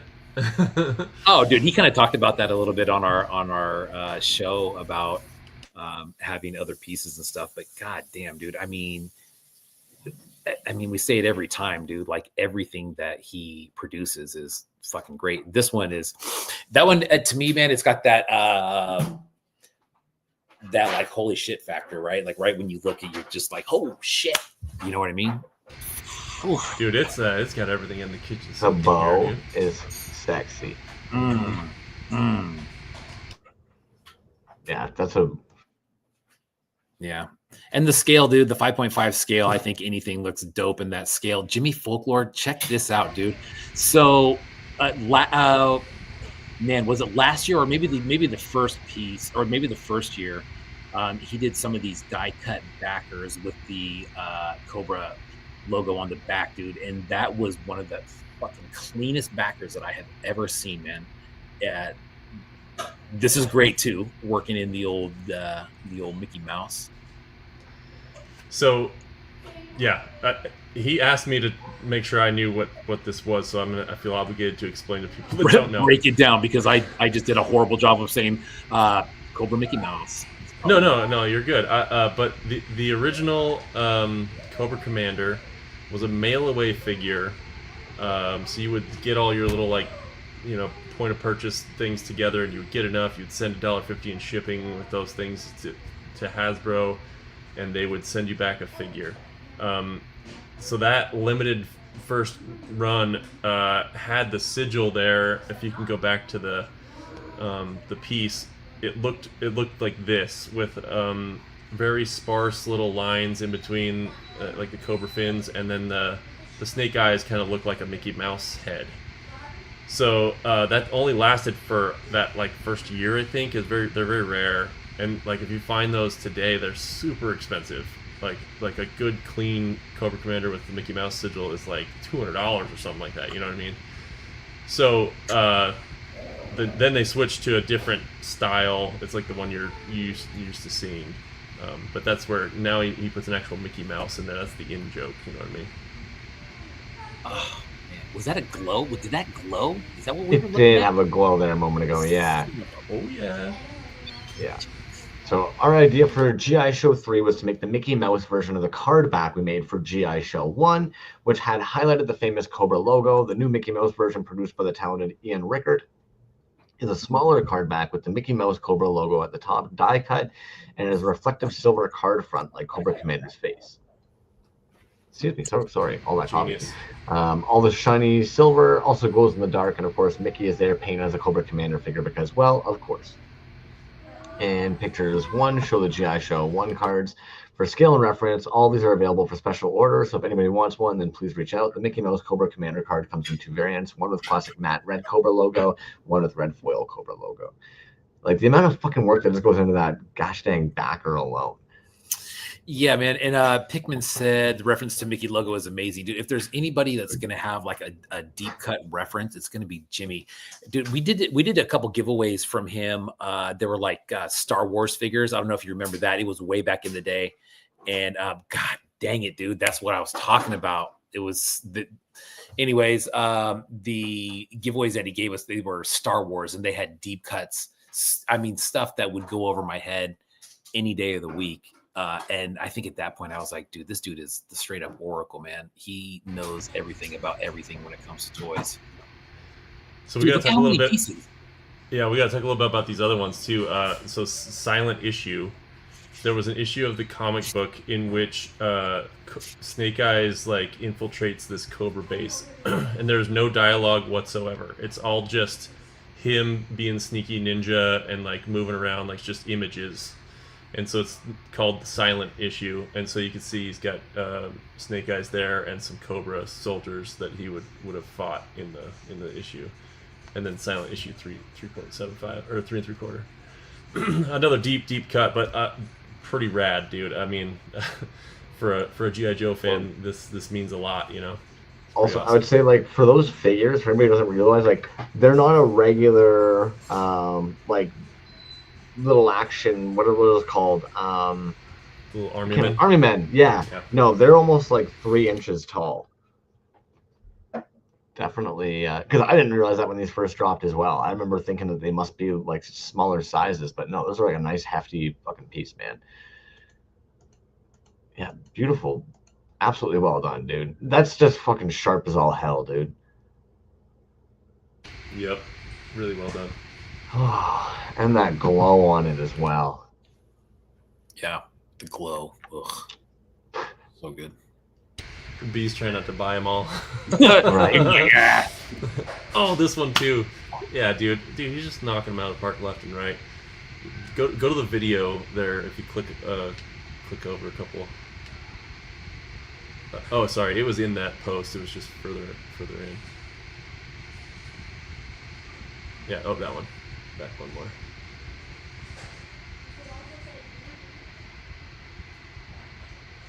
Yeah, what, dude? Like, I don't even know how you do that. It's amazing, though. That's pretty rad. That is rad. Yeah, so this year's Zartan is actually 3 different card backs that all react to sunlight and change color, similar to the gimmick for the original Zartan action figure, which had skin that turned to blue in the sunlight. Last year, Folklore Industries, under the careful production guidance of Ian Rickert, created a Zartan card back that was blank white, but revealed the visage of Zartan when in sunlight. Ian also created Bartan stickers last year, so it only seemed appropriate that this year we bring a fully realized Bartan version of the same color changing card backs, complete with a Z that turns into a B and a Bartan action figure. But if you scroll through the pictures, you will see that Ian also created a new version of last year's Zartan card that is true to the colors of the original action figure, with the skin that turns blue of the card back, just like it does on the figure. And then Ian also sent some more copies of the original Recipe Zartan card from G.I.SHOW 2, which I have once again painted with Zartan as a goat. Dude, the hits keep coming. Man. Yeah, this one. That's the one that the Zartan changes color to. I think he's got another video of that one changing color in the sun. Yeah, I love that. Yeah, dude. I love that backer. God damn, that's good. Jimmy Folklore, homie. So you and good. Ian Rickert went all out on these. Dude, I was just going to say, dude, shout out to Ian Rickert, man. This dude's card work is fucking phenomenal, dude. Killer. Gorgeous. This, too, it's like, man, if you have a loose figure this is the perfect way to display that figure, dude. You know what I mean? It's a dot. What's up? That's awesome. Damn. It looks so good with the color transformed one. And of course, Zartan is a goat. And the goat, yeah. The old callback, I love it. Oh, fuck, dude. Those backers are just stupid. That instantaneousness. Like, that was freaking quick. That's quicker than me. Sorry. Again, I don't even know how you do this, but awesome that you figured it out, because it's rad. From now on, if your toys aren't glowing on a backer that also changes color in the sun, we're judging you. Right? We're gonna refer you to Ian Rickert if they're not. Or do they all glow and change color, and they are disguised as backers that don't? Yeah. I think you're onto something there. Let's write a post on QAnon about it. Ooh, Oh man, I don't know if I've seen this one. This is going to be One Brave Creations. But I don't think I had actually gotten a chance to see it. This is fucking fun. My tribute to the legendary cheap plastic green army man with a classic head-flipping action figure straight out of the best 80 action toys. An all-American hero side-by-side with an infiltrator Cobra trooper. Wearing a face that might look... Oh, damn! God. Whoa, dude. Cool. Wait, what? Yeah. Oh, the man you saw that correctly. What? Too. It's dude. Huge. Oh yeah, that's fun. Looking at, dude. How did it? Where's the? It's not a two-part body. How does that even work? Might just have like might be the mold has two holes on the top, like the molded part without it. Maybe it has two holes, and then maybe that part is almost like a, what do you call that? Like a rolling pin shape almost. I don't know, but I like the hand gestures you're making there. You would. Jazz Wiz, what's up? Kage is here. Jazz, you're just in time for the hand gestures. Jazz, they've been making weird, gross, inappropriate comments about you all night. And your mother. Dude, yeah, this is a cool piece, dude. This is really cool, dude. That scale is really cool. Mm-hmm. I like how chunky it is. Mm-hmm. Oh man, and just the green army men. Oh man, dude, that is so sick. Mm-hmm. We'd have to make you one without the weapons. Exactly right. It's damn. That's. I'm picturing this fucking the battle worn He-Man series that used to, or battle damaged ones where the chest would essentially. Yeah. Flip. Fuck man, One Brave Create killer piece. Those He-Man ones, did they have a spring? Was that like spring loaded B? Yes. Yeah, you basically flick it and it would. Yeah. Kage toys. Dude, this just piece, in time. Dude. So good. Oh my god. What was the original He-Man character here? Was it Hordak? Hordak? Yeah, dude. One of my favorite He-Man figures. I just, of course, can't remember the name. Up, dude. And look at him, dude. And okay, so with those figures, right? Like the bitch with those things is where the red cape, where it connects into the back, it always, like where it connects in was shaped like an arrowhead. And they would always pull out of there and get all fucked up. But he recreated it, of course, and it looks great. Dude, look at that paint, that green chrome. Dude, and the green on gold.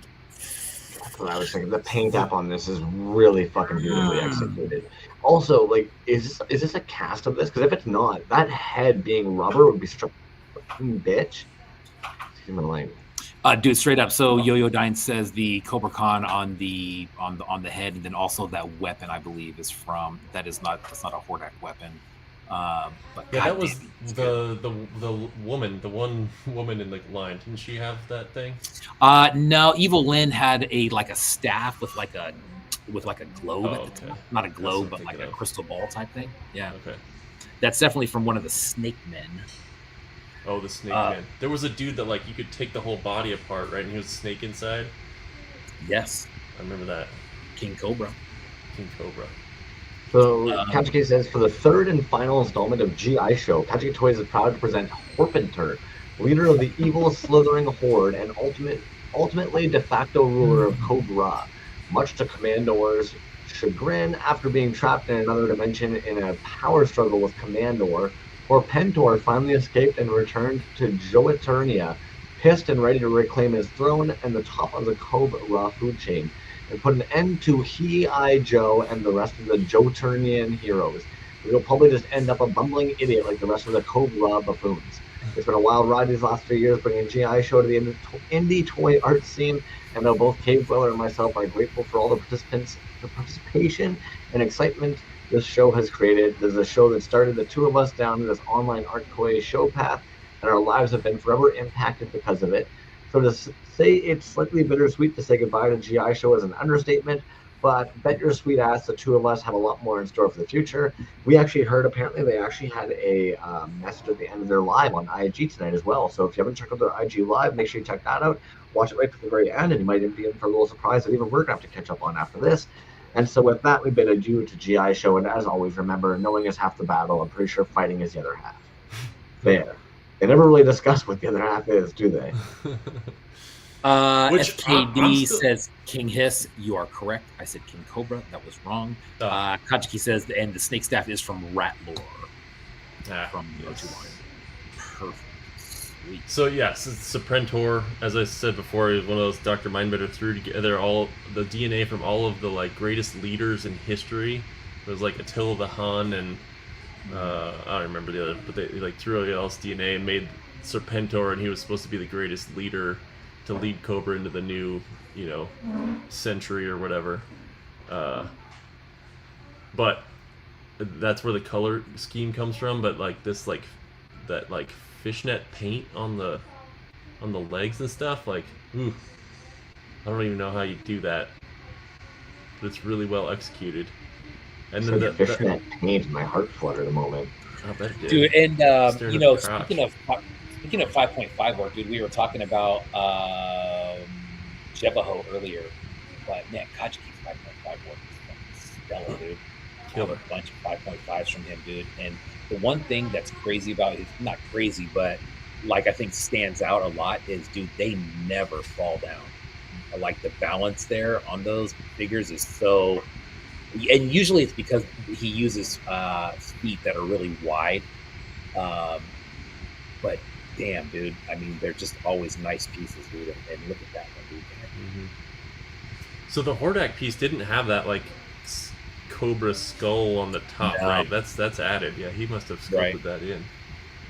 It's well done. So the original Hordaks with these bones sitting back here. Mm-hmm. Dope. Love it. Kier's Customs entry for the G.I.SHOW is going to be an original piece, the Lee Van Zartan, an originally digitally sculpted and 3D printed head of badass actor Lee Van Cleef on a Zartan 2001 body. Is it Lee Van Cleef in a Zartan outfit or Zartan in a Lee Van Cleef mask? You decide. So, I mean, he's always done this stuff he's just pushing technology here, but look at all the work he put into the sculpt, dude. My God. I've been very impressed with his work. He does a lot of those injection molded pieces, right? And all that kind of stuff. I think one of like very, very few who does the injection molding. Absolutely, yeah. Dude. Very interesting process. And killer sculpt work as well. Yeah. It's really cool. He's just pushing I'm with you, man. Pushing boundaries of places people haven't done a whole lot of this work, digitally, doing different things with it. So yeah, super cool. I would even say, admittedly, like the fact that the mask for the Zartan has that stupid fucking facial hair, and then the fact that Homeboy here, same thing, right? It's like, well, yeah, if he's wearing the Lee Van Zartan or Lee Van mask, it's kind of jokes how it has the facial hair combo like the original Zartan. Yeah, that's true. I didn't thought of that. That's awesome. That's cool, man. LRH bootlegs. Aha. I missed this one. So they got 2 of these available, 35 each, plus postage worldwide. Shipping link in bio. It's going to be a 3.75 static figure with a removable accessory, no articulation. Oh. And yeah, they always have this deal actually as well. If anybody's ever missed this, orders under 100 are flat rate $21.60, but Art Toy orders over $100, shipping is free with code ARTTOYS100. So if anybody's going to their store later and wants to grab themselves some goodies. And this guy's busy. He's got stuff Yeah. out all the time. All the time, man. But I really like those, dude. Those are like as a display piece, even, I mean, just loose or carded. Mm-hmm. That's clean, man. I like that. I don't know what the Static. body is there, Yeah, but static. the head is airtight. He was one of the, like, he was like a hazmat cleanup guy or whatever, but a really cool sculpt for him. I like that yellow-green fade too, man. Yeah. that's what was catching my eye as well, like the fact of like the hard gradients. We don't see the hard gradients anymore. We often see a lot of the marbling, we see a lot of the airbrushing, but like hard gradients like that aren't. We just don't really see them too often anymore. Because it's really hard to do. Which That's why. like, it's so fucking impressive. Like that's what's so Yeah. interesting and cool about it when you see it. I don't know. Yeah, nice. Yeah, that's good. I think he's in Scotland, yeah? I'm not actually yeah. sure. They are. Yeah. Beanois. Yep. Here, must be nice. Massive mini horse. These are Dude, good. these are These are funny, dude. great. I like the GI pistachio for some Yeah. reason. A real Italian hero. It's good. Yeah. He's got Cherry Zartan Pie and Man. Master Disguise Cherry Pie Man. It's awesome. He's also going to have, so Master Disguise Cow Pie Man. I wonder if this one, you know, like scratch and sniff like the Moss Man is. Oh my god.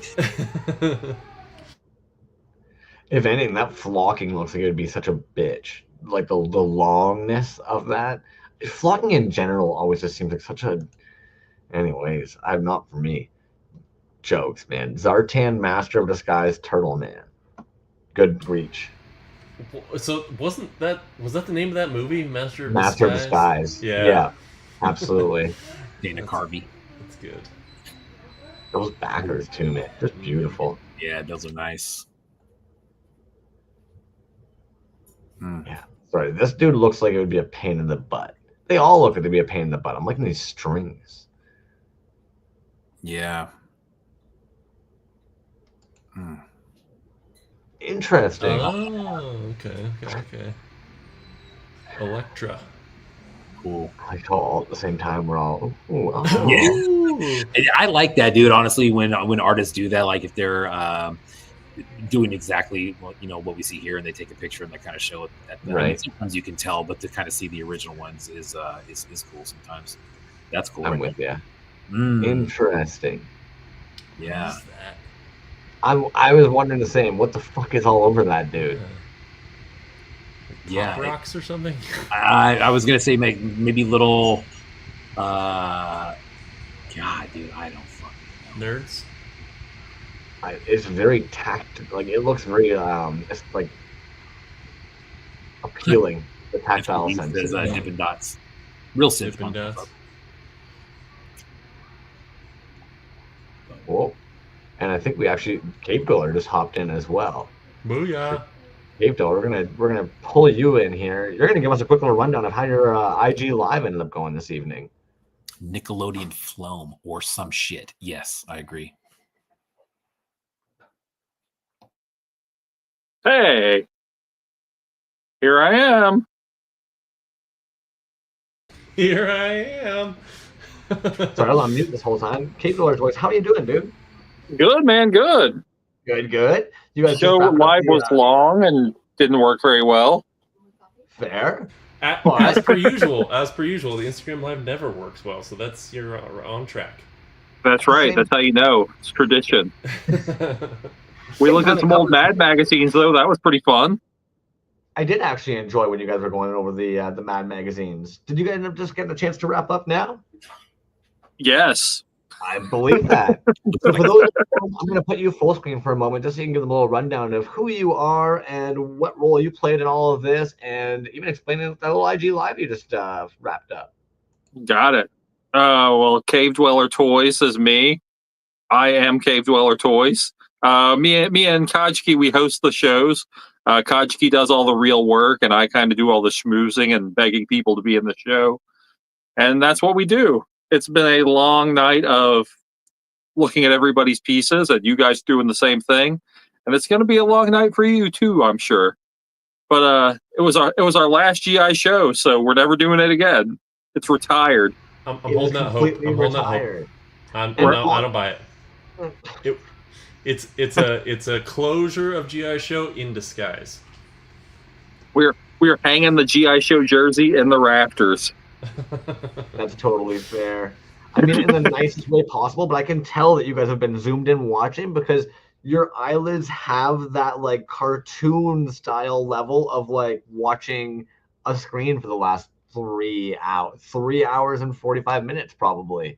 Yeah, I'm having a hard time focusing at the right place too. I feel like I'm looking the wrong direction. I'm like, what am I looking at? I should be looking straight at the camera. You look anywhere you want. Now, we have not told, because obviously we missed it as well. We didn't tell anybody about what fun news you guys had at the end of the show. We told them all they have to go over to your show and check that out. But based on how the show went this evening, what would you say was kind of like one of the main things or like one of the most exciting things about being the Oops, It's All Zartan show? It was pretty cool. We did not tell people that they had to make Zartan. I was very surprised by how many people did make Zartan. And I think the idea was like I was thinking of the Shrek show and how everybody was making the same character, but they all had a unique spin. I thought that if we really, because I mean, the joke was last year a bunch of people made Zartan. So like, what if just tons of people made Zartan, put their own different spins on it, you know? I think we ask this of you every single time that you come into these too. What would you say is probably one of the most fun, but also one of the most challenging parts of doing an online art show with this many people? It is, it's a lot to keep up with everybody. That's the big trick. Like, and it's so fun just doing the show, having everybody come in and clown around and joke around and all that. And, you know, just general good vibes. The toughest thing is just keeping track of everybody. That would totally seem like it would be. Yo, you actually ended up getting a sick piece sent to you by Epoxy Crusader there tonight as well. Oh, yeah. How did that feel, dude? This is the second show in a row someone has made me as a toy. But yeah, here we go. Here's one of them. This is the Shrek one. And Kage's wearing the chicken nugget shirt because he loves chicken nuggets so much. And the back of the card is actually very funny.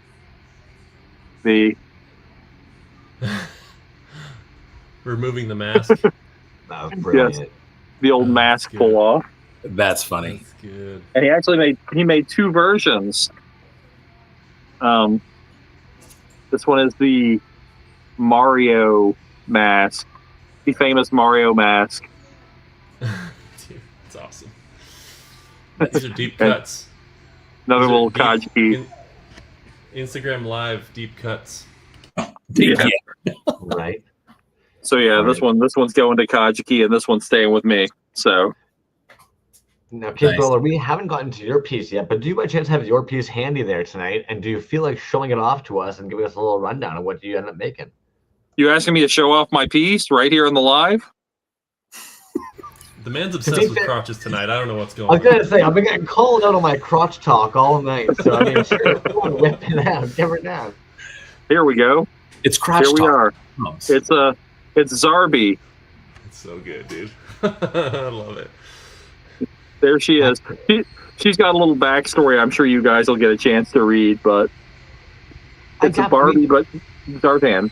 I said we didn't pull up yours. Yours was actually one of the first ones we ended up pulling up. I totally gapped on that. And if anything, DS actually ended up reading out your rundown for it. What made you decide to go with a Zarby, Brent? I have no idea. It just came to me.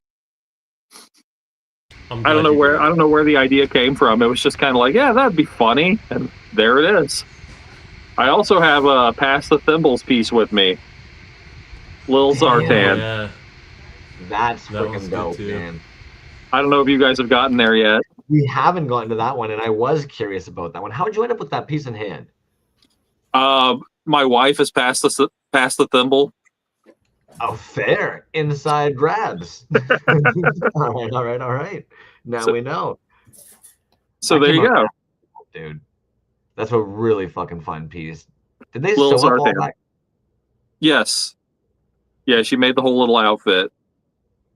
So. Wow.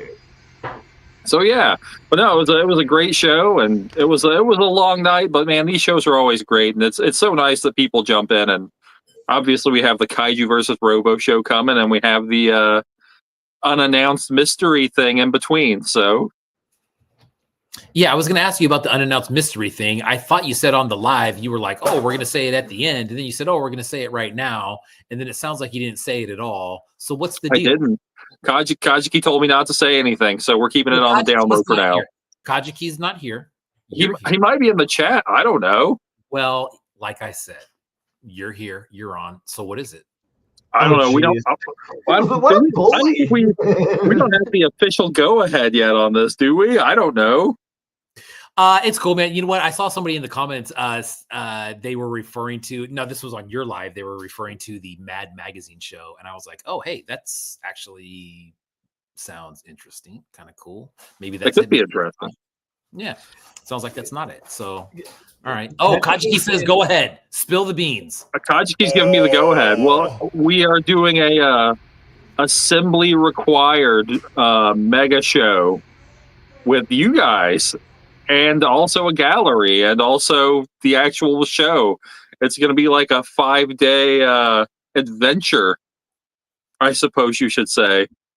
It's going to be us doing an Instagram live and an online show, and you guys covering that, and then a live gallery show on the Friday, and then assembly are required on the weekend. We're all sort of joining forces to do a massive everybody show, like the Traveling Wilburys. I love how we forgot. So you're letting us, you're like, you guys know. It's like, oh yeah, that is coming up. I automatically thought, oh, that's what you're talking about? But yeah, dude. So we had we've sat down and talked, yourself, Kajiki, Crumbs and I, and Eddie, and then MJ, about Assembly Required coming up and kind of the build up to that and what's going to be happening. So yeah, definitely trying to work on a show within a show over there, which MJ's taking care of. There's going to be an online show that's going to tie into Assembly Required, which is coming up at the right the first couple of weeks of August. And so leading up to that throughout July, I think is kind of what we planned on. And then the week of Assembly Required, definitely, God, dude, we're going to be doing something probably at least, I don't know what, 3, 4, 5 days in a row. I think it was going to be 5 days in a row. And hopefully have somebody over at Assembly Required help us out with some live footage there, as none of the people in that group will actually be attending except for Matt, unfortunately. Yeah, but it's going to be cool, man. The build up to it is going to be really good. Yeah, thank you guys for taking on another show. You guys are maniacs, dude. We do well. We've got it pretty streamlined at this point. What we do is Kajiki does all the work, and I ride his coattails. Oh, perfect. That's our system as well. We're like, you know what? If we wait long enough, people keep on saying Toys Alive should throw an online show, and we're like, dudes, if we just wait, someone will do it. We'll just flip through. Exactly. The legwork. Cavedwellers. I just do the schmoozing. I make sure everybody's on the right track. I do some stuff, but he's really the guy who's making it happen. It's a lot for one person. I could only imagine if it was only the one person. It really is a lot. Some people try to do it with just one person, and that's tough. Like most of the people who have tried to do it with one person end up getting another person later on to just kind of back them up. Like trying to go it alone is tough. It really, especially like, let's be real. You guys are divided up in a nice way where also Kajiki seems to be doing a lot of the graphics for you guys often as well. So it kind of chunks out the work for you. Yeah, for sure. All right. Well, I am going to let you guys get back to it so that your show does not go until like 1 a.m. Well, thank you very much for hopping in and joining us, giving us a little rundown, homie. Enjoy the rest of your evening. Please get Thanks some for rest. having me. Appreciate you guys. Great show, dude. Bam. The ceremonious I didn't even mean crumbs cut to off. kick them out that Yeah. quick that time. I would imagine they've got to be absolutely just exhausted right now, homie. Oh, for sure, dude. I mean, that's a long day, man. They've been going at it for Remix Plethora. Well, What's up, man? Let's be real. There's no way that they were just starting at 7 when everybody was posting online, because they would have been checking in with the group chat all day, plus working on their own piece, plus their wife had a piece. So it's the whole day was just kind of packed, I'm sure. Yeah. Boom. Back at it. Who's next on the list?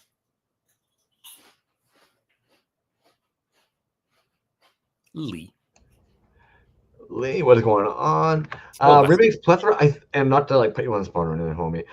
Boom, there we go. Apologies for the late on posting. So I'm glad you mentioned that. I will make sure that we circle back to your page so we can grab that. I'm going to open up a separate tab over here for myself right now, just so I don't forget, actually.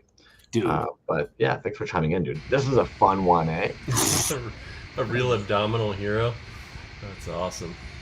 Dude, that is great, dude. I don't know if you took it in, but obviously, like, the body part there is going to be like this whole intestinal tract system. But the fact you've got the little stomach as the head, this just sits so fucking nicely. And that's a hand sculpted face on that too. Yeah. So 2 pieces from 2 and 3 Chat May Army dudes, guts from Safari LTD tube, hand sculpted face. The little helmet just sitting on top, dude. Awesome. Yeah. Loving it. Damn. Yeah, the like paintwork too. Like, this is beautiful paintwork, dude. Yeah. Those like dark pink details, especially in the face. It's just right. I was gonna say, like, and is the pinkish hue, is that maybe like a little nod back to that Zartan that we were seeing? Is there a pinkish hue? Well, I know Folklorian's backers seemed to actually kind of have that pink and purple kind of transition shift as well. So now I'm sitting here wondering, like, okay, is that a thing? Yeah, I mean, the color changed from like skin tone to like a purpley blue color. Blue. Yeah, so that could be for sure. Either way, just an absolutely fucking killer piece. Another artist that I don't think we were actually too familiar with, Kage. Nice. Yeah, I thought the same thing, dude. Oh, G.I. Jones, look at that. A real abdominal hero. Yeah, that's good. One of the few not Zartan figures in here. Right. I think we're up to 3 or 4. Oh goodness. Yeah, I was looking at this one earlier, trying to figure out if it was just like a wall hang. Cutting in closer than my cousin's baby shower DNA results. Had food poisoning last night. I trust the food truck. Now I'm running on ginger ale and Survivor's Guild. If you really think about it, everybody could be Zartan in disguise, and that hit me with stepdad's advice mid-barbecue. So I thought, if that's true, then Zartan would absolutely shapeshift into a mad ball. Boom. There we go. He's got trust issues, sneaky energies, and at least 3 burner accounts. And since it's a wall plaque, I figured, boom, he'd love the phrase balls to the wall. Because let's be honest, Zartan seems like the type to keep a trapdoor behind a motivational poster. Boom. Solid piece, man. Great paint app. Oh, yeah. That's awesome. A trap door behind a motivational poster. That's great, dude. What a line. It's what movie is that? Fucking in the prison, and it's the Shawshank Redemption. How dare you forget the name of that movie? Wow. Harsh. Unbelievable. What am I dealing with here? Didn't realize the standards are so high. That's a film. That's classic cinema. Zay Watanejo. Oh, I'll tell you what, man. See you there. But what a beautifully done piece, dude. This paint app is fucking gorgeous. I'm loving this warty alcohol graded nose and freaking wart going on here with that pinkish red into the skin tones. Fuck, that's nice. Yeah. Midnight Monsters, New York City, man. They have turned out some super killer showpieces over the last maybe year or two. Probably more like year, it feels like, but man. And they went with a hood. They're hood gang. It's not hair. Hood game. Yeah. Beautiful piece, dude. There you go, there you go, B. Nice. A little fun Fox Toys trivia piece for you from Suki. Sweet. Mr. Von fake name. Oh, this was absolutely brilliant, dude. Yeah. And the reuse of the Shrek piece for their Zartan piece. The skin toned Shrek is just creepy as hell, dude. Yeah, it's uncomfortable. Yeah, it is. It is, right? Yeah, it is. It's good. It's good though. You have a little vest piece. Definitely well done, dude. All resin, including second picture, UV reactive, color changing face markings, hand sewn soft goods on the hood, painted details on the eyes, teeth, and tongue only. Hacked a 2-inch David Beckham for the Shrek Tan's mask to help him disguise during all of his nefarious deeds. Yeah, nobody's gonna recognize a David Beckham. Hell no. Thing is, but hood game again. Hood game. Yeah. Love that marble, the green blue there too, as well, man. And of course, everything's UV reactive. Good old Von fake name from Canada. Nick Nightmare Studios. This is a fun piece. Cobra's a skilled hunter. You didn't see this one? Mm-mm. I think that's another one of the Chat May figures. Oh yeah, kind of looks Yeah, like it. Man, I love that Cobra head. Green and blue Cobra Commander combo. It's a sick kit bash, I suppose. Yeah. Oh, damn. Loving that turquoisey glow on it. Ooh. And that gun, the UV reaction on that gun, too. Yeah. Damn. Dude, that glow picture. What the hell? So I wonder if the head's an OG sculpt. Maybe. Yeah, Super Terrible says the colors. I agree, man. There's something about that combo. I don't know what it is, dude, but I got a lot of pieces with those combos on it. I request it sometimes, and it's just, God, it looks so good every time. Example A, right here. I'm still fixated on that nice little head transition. I just like that kit bash. That Cobra head on a real body is just sick. Yeah. Oh, dude. Omni-res. I want this piece, dude. I'm disappearing for a second. You guys are going to talk about this Zartan pouch piece for a moment. Get out of here. Break it down, dude. What you got? Because I see it, but there's got to be a deeper meaning to this one, man. What is it? Well, I mean, I don't know. Maybe there's some other Joe meaning that I don't know of, but just this piece has all the pouches, which is the Rob Liefeld, comic artist in the going thing.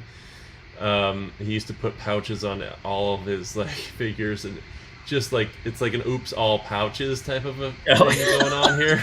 Which, even the face, the face is just one big pouch, dude. It's so good. I don't know. It's just there's a pouch on the weapon there too, if you can see that. Yeah. Oh shit. Yeah. Dude, it's I don't know. It's painted in the Zartan colors, but yeah, I don't know. There's something about this one that just makes me love it. I don't know. I'm into it. You know what it looks like to me, dude? If you saw that figure and it was from Cronin Builder, I'd be like, yeah, dude, that fits. You know what I mean? That's true. It does have that bulky Cronin Builder type. Yeah. Silhouette. Yeah, and I think he's Cronin Builder. I think he's coming back, dude. I think we'll probably talk about that next week. Yeah. I know, dude. I was like, oh shit, he's back. Awesome. But this is great, dude. This is it's just got a cool look to it.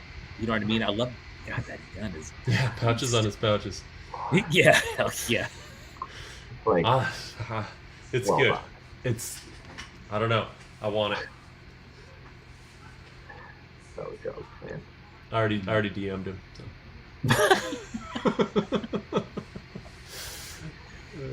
He can't be anyone, but he could have anything. I like that. Yeah. Something about that little liner. That's good. Yo, this is fatty, man. That fucking backer is just thick. Zartan. It came out good. Oh, cool. Oh.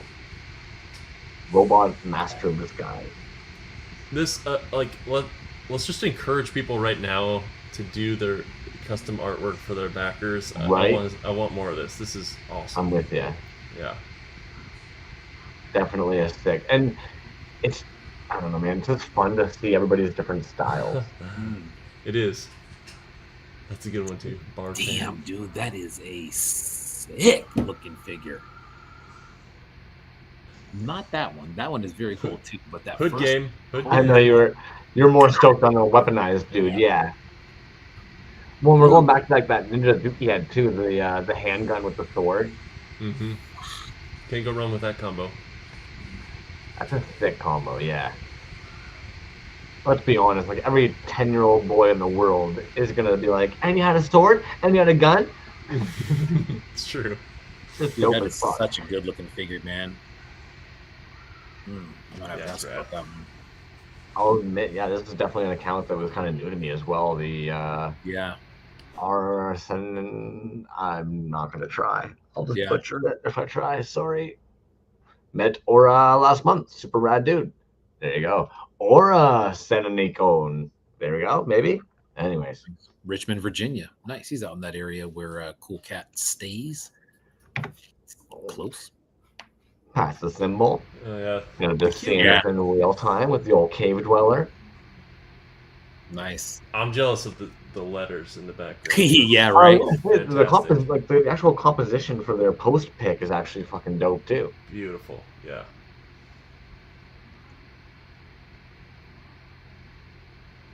Crazy hand sewn. Yeah, anybody who's doing the fabric goods or the cloth goods right now, I'm always really impressed and kind of blown away by that. Sewing is not a skill that I have. I don't know about you, Jens, but No, not me. No. let's be real too. Even the symmetry on the fucking Zartan eyes here, Yeah. killed it, dude. It's true. What a Q pie.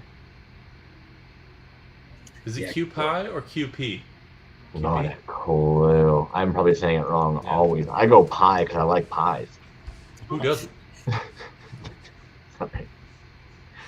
Pikmin vinyls. Dude, Yeah. I want to know how he makes these little video things. This is so good. It's like a commercial for his own stuff. Loving it. Loving it.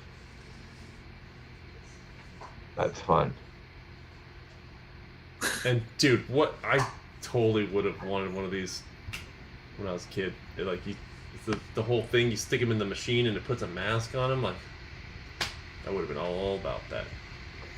Dude, you know, Pikmin's such a pro too, dude. I mean, that's not like the first set that we've seen like that. We just came off of that Play-Doh set, which, you know, had that same kind of old school commercial feel to it, even with his still pictures, Right. with kind of like that just plain colored background. But you're right, dude. It's the whole thing, dude. It's not just the idea or the piece. It's kind of like the whole package. Well, you can't just get lost on the idea that it's the Play-Doh portion. It's like there's a whole fucking playset happening here. Yeah. Exactly.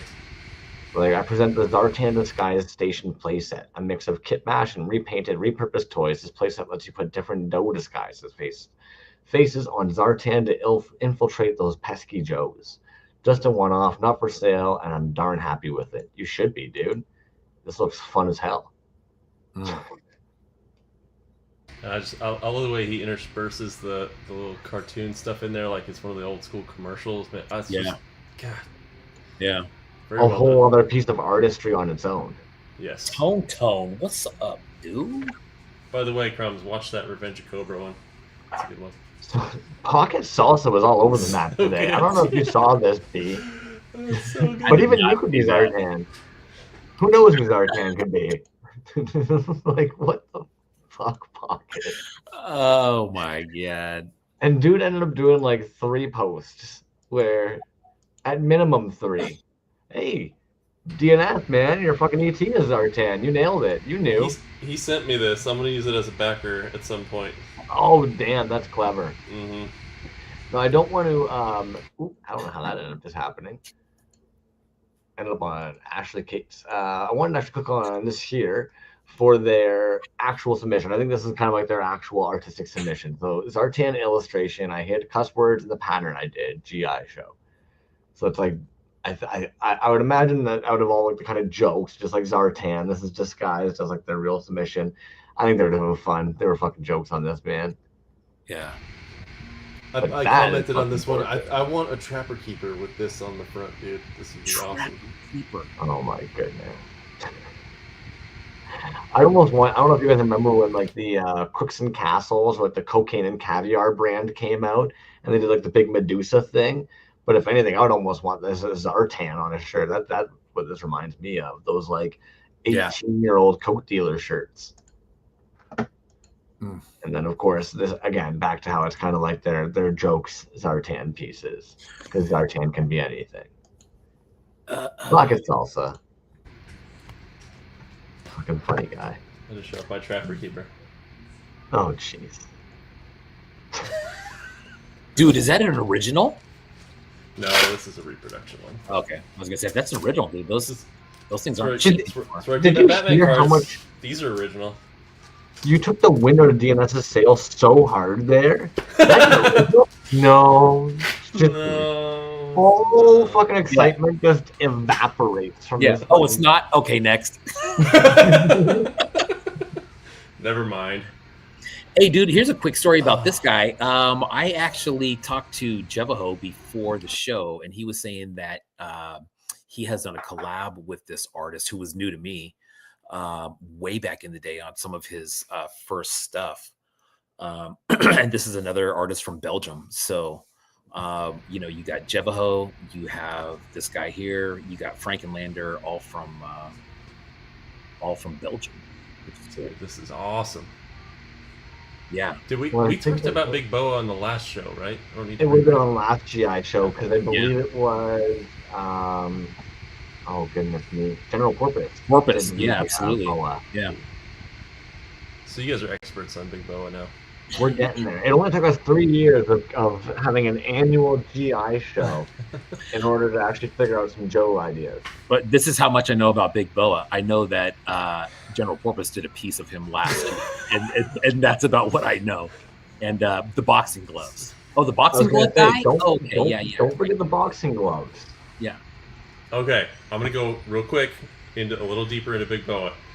The character was originally there was a license that Sylvester Stallone was gonna do as a Rocky figure that was gonna train the G.I. Joes. He was supposed to be like this physical trainer for the Joes, and they had the sculpt made and everything. They're ready to go, and then Sylvester Stallone does his licensing with Remco, I think it was, for all the Rambo figures, and all of a sudden that whole deal fell through, and they weren't able to do a Rocky figure. So they replaced the head with the mask face there, made him a Cobra, and he's a trainer for Cobra now. So that I think they added a few. I feel like they added some of those studded things or whatever to make him a bad guy. But that's where Big Boa comes from. That's a great story, and I did not know that. And that's why we needed DNS here tonight. And knowing yeah. is half the battle. That is correct. Tonight, knowing is about 98% of the battle. Again, thank you for being here. Sycamore. Oh my god. Dude, this is so sick. So sick. Sycamore. God, dude. This is another one I want. This is rad. Man, dude, that guy's work is so damn good, dude. Look at all the texture. And four of those for a show. Four of those for an online show. You know what I mean? All that paint, dude, like, that's a lot of work. Dude, and it just kind of backs up and underlines the fact that, like, when people say they don't know about online shows, it's like, dude, have you seen the type of shit that's in online shows? Like, let's get real, dude. Like, not everybody has a gallery to go and put a piece in. Like, if it's not online shows, then what the fuck is it? You know what I mean? Like, not everybody can send their piece. Not everybody. There's not galleries that are just displaying this stuff all the time. So if it's not online shows, what is it, man? You got to get it out there somehow. Mm-hmm. God damn, that's good. Mm-hmm. Coleco, thank you. Oh, fact check. Look at folklore. My man Jimmy. Dude, we're lucky. We hang out with some smart people, dude. You know. I've been saying that since I was probably like, at maybe 15, if not 16. I've recognized that I like to surround myself with impressive people. I definitely do not think that I am an intelligent or an impressive being, but I sure as hell like to surround myself around very impressive people. They're not boring, man. You are never going to have a dull moment around some impressively talented people. Damn, dude. And look at the scale of that, dude. That's not small. You know what I mean? No, it isn't. How many individual pieces do you think this actually is? A lot. Look, Right. you're looking at 2 in the eyeball alone. You know what I mean? Look at the fangs, the tongue. I mean, the hands. Shit. This dude's an animal. The stamp, dude. Love it. Kevin Cobra is my homage to this toy line, and in particular, a tribute to the villains of the series, the legendary Cobra organization. Tiny brain here. Well thought out. If Cobra were a football team, Kevin could very well be its mascot. Oh, I love it even more now. Right. In addition to the Zartan edition, I've created 3 more unique pieces, including the Commander Ed piece based on Cobra Commander and his epic transformation into a real Cobra, which, along with the Cobra logo, is the inspiration for Kevin's creation. The figure has articulated hips and measures 16 centimeters. It's not the tallest piece, but it's the largest I've made to date. But don't be alarmed, it's not heavy at all because it's hollow inside, just like me. Nice. I didn't catch that, but you see that, like, the reason it's so tall is because the outline there is the Cobra sigil up, so it's the silhouette of the figure is based on the Cobra symbol. Right. Yeah. Never put that together. That's I want one. That's not. Buy me one, Crumbs. Tone says the texture on this is beautiful. Yeah, and I think that's pretty consistent, dude. With a lot of his pieces, you get a lot of that texture in there. But God, dude, his work. I mean, all of his characters are good, dude. I've been trying to get me a Gary Gremlinson forever now. There was one on there for a little while that sold. But dude, all of this shit's great. Those Kermit hands were pretty cool too. Yeah, dude, I love this one.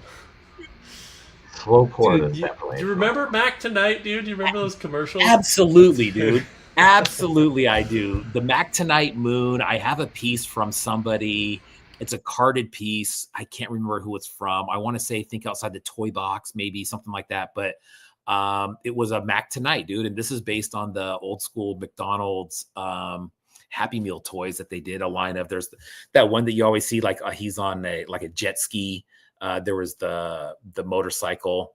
But yeah, dude, I mean, that's like fucking pure nostalgia, right? Mac Tonight. I mean, come on. Brought me right back. Slow pour's dope too, man. Slow pour, newer, I would say, but still some really cool shit.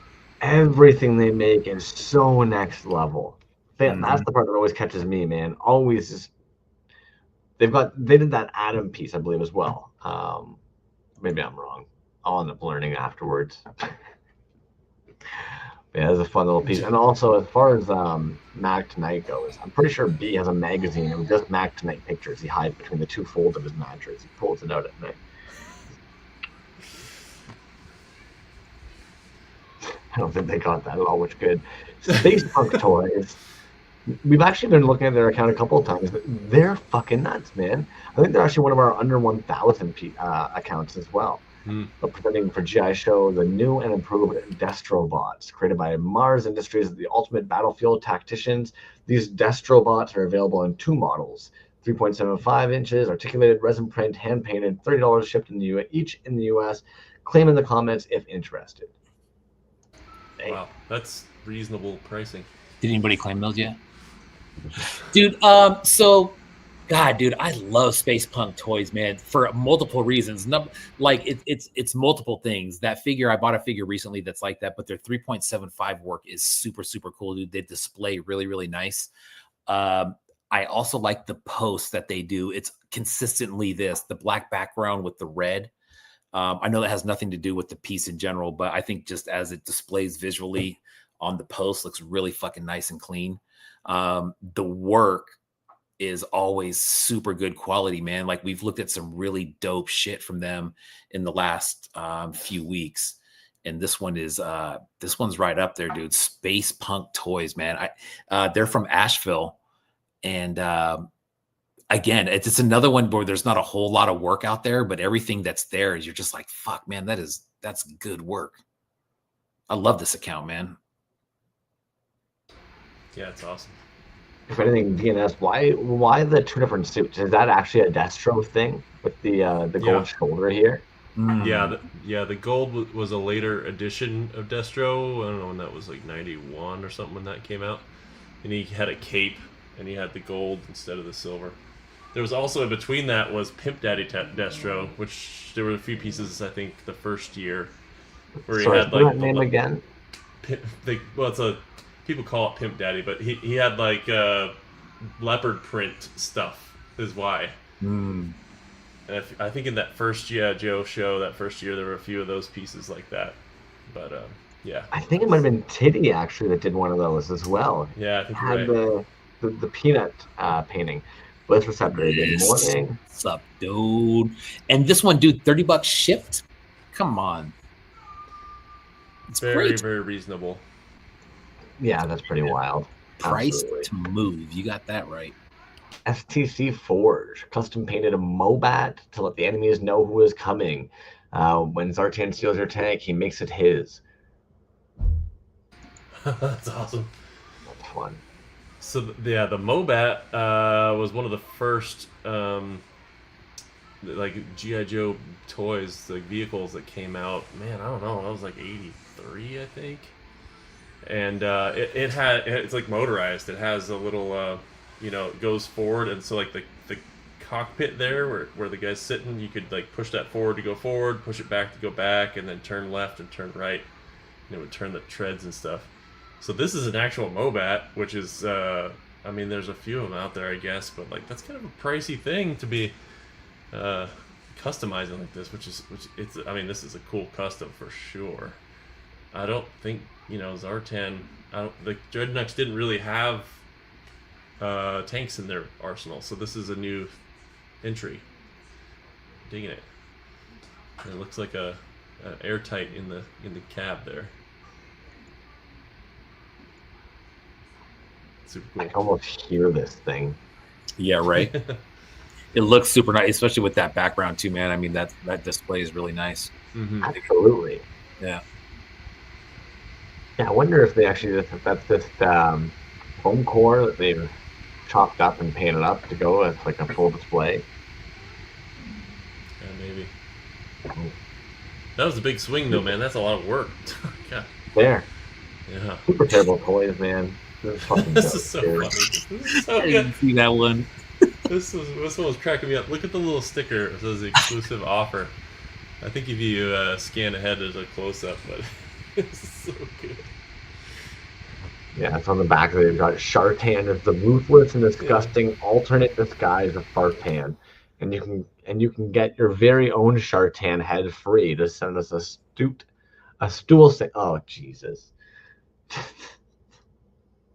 Oh, you can't go wrong with poop jokes. Well done, homie. For frick's sake, man. That's fucking jokes, dude. Dude, the tagline, "No one can ever find me." He smells like shit. Everyone can find him. Gee,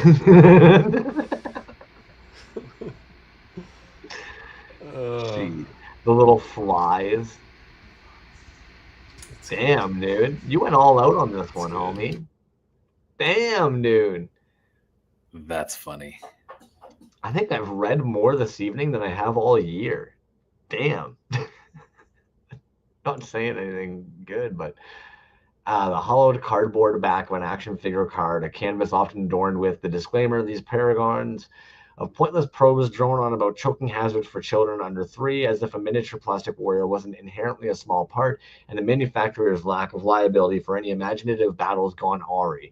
Let's be honest, are any of us truly engrossed in this legalistic lullaby while clutching our newly acquired hero or villain, and who gives a shit about copyright laws? I mean, come on, bootleg toys are so much better than the real thing. These disclaimers are the beige wallpaper of toys aisle, the elevator music of unboxing, the whisper warnings, and a void of pure, unadulterated play anticipation. And if by some bizarre twist of fate, your eyes are actually tracing these tedious lines absorbing, well, now you just make me feel stupid for reading it. Continue, please. Oh, you need a break? I can really take over. Fuck the fine print. There we go. That's what was actually really important. He's so disgusting, he stinks.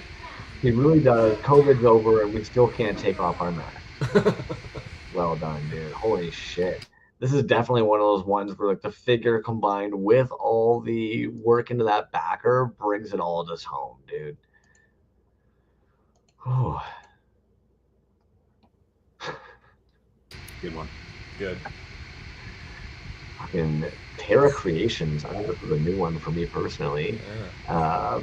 Zartan. My personality changes as often as my looks, and they're both bad. Zartan can alter his skin color at will to blend in with his environment. He is a master of makeup and disguise, a ventriloquist, a linguist. He speaks over 20 languages and dialects, an acrobatic contortionist, and a practitioner of numerous mystical martial arts. Little is known about his background, but captured Cobra documents reveal reports listing him as lethal as two-headed rattler disguised as a gardener snake. He changes appearances and personalities so often that even he can't keep track of him. You know, my ex said the same thing about me. This is dope, though, man. That body almost word for word, exactly. I'm pretty sure a lump of shit instead of mystical Cobra documents, but otherwise pretty close. This is solid, dude. I wonder, is there any other pictures of that kind of show what the scale is that looks like a beefy character? It's funny you mentioned that. For some reason, this body, and I'm probably wrong, it almost reminds me of one of those troll dolls, those punky troll dolls that used to come out, or even like what it is, dude. I think that's from a wrestling figure, and I want to say Big Show, maybe. I think that might be a Big Show character. Not the legs, of course, but like the arms, and I don't know, man. I don't know. It's hard to say what that is. Admittedly, almost every it's a big figure. There you go. It's a small oh damn, small soldiers. Yeah, that adds up. Yeah, that movie is so fucking good. Yeah, dude. Like when you look at the face, it's definitely God, dude. That's not a kit bash at all. That's one of those fucking figures. When you look at the face, it's got that small soldiers kind of look to it. But this was clever, cutting the face off of another toy to pop into his hand. Yeah. That's some Michael Myers toy level shit. Oh, I like that. Taking the mask off. Better Days Toys has a figure like that where they have the mask in the hand. It's the alien reptile wife, I believe is what that one is. Tone. This is another one that I would love to own. Never heard of it. So good. I was gonna say there better be some small heads under there. There you go. For quite a few. Man. There's also small hands. Do you notice the small hands? Oh my goodness. Thank you for dude. drawing that out, dude. Those are fucking hilarious. So good. Tone, man. This is one of those artists who they don't make tons, but it's okay because they're making shit that's absolutely fucking nuts every damn time. Agreed. Not a dull moment with anything they create, dude.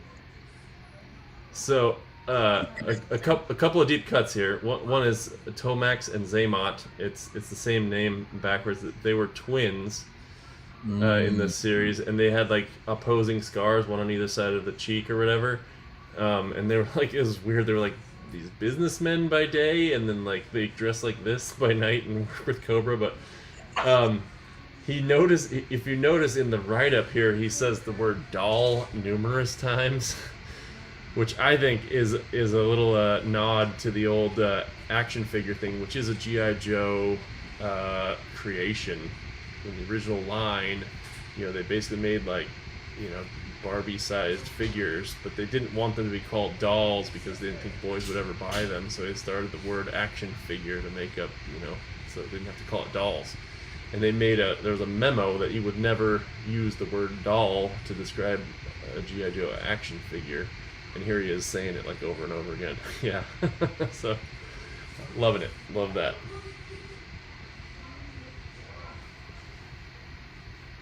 tone work is always nuts. Whether it has little heads or not. I know we joke about how it better have heads because that's become almost like the comical standard that we expect from them.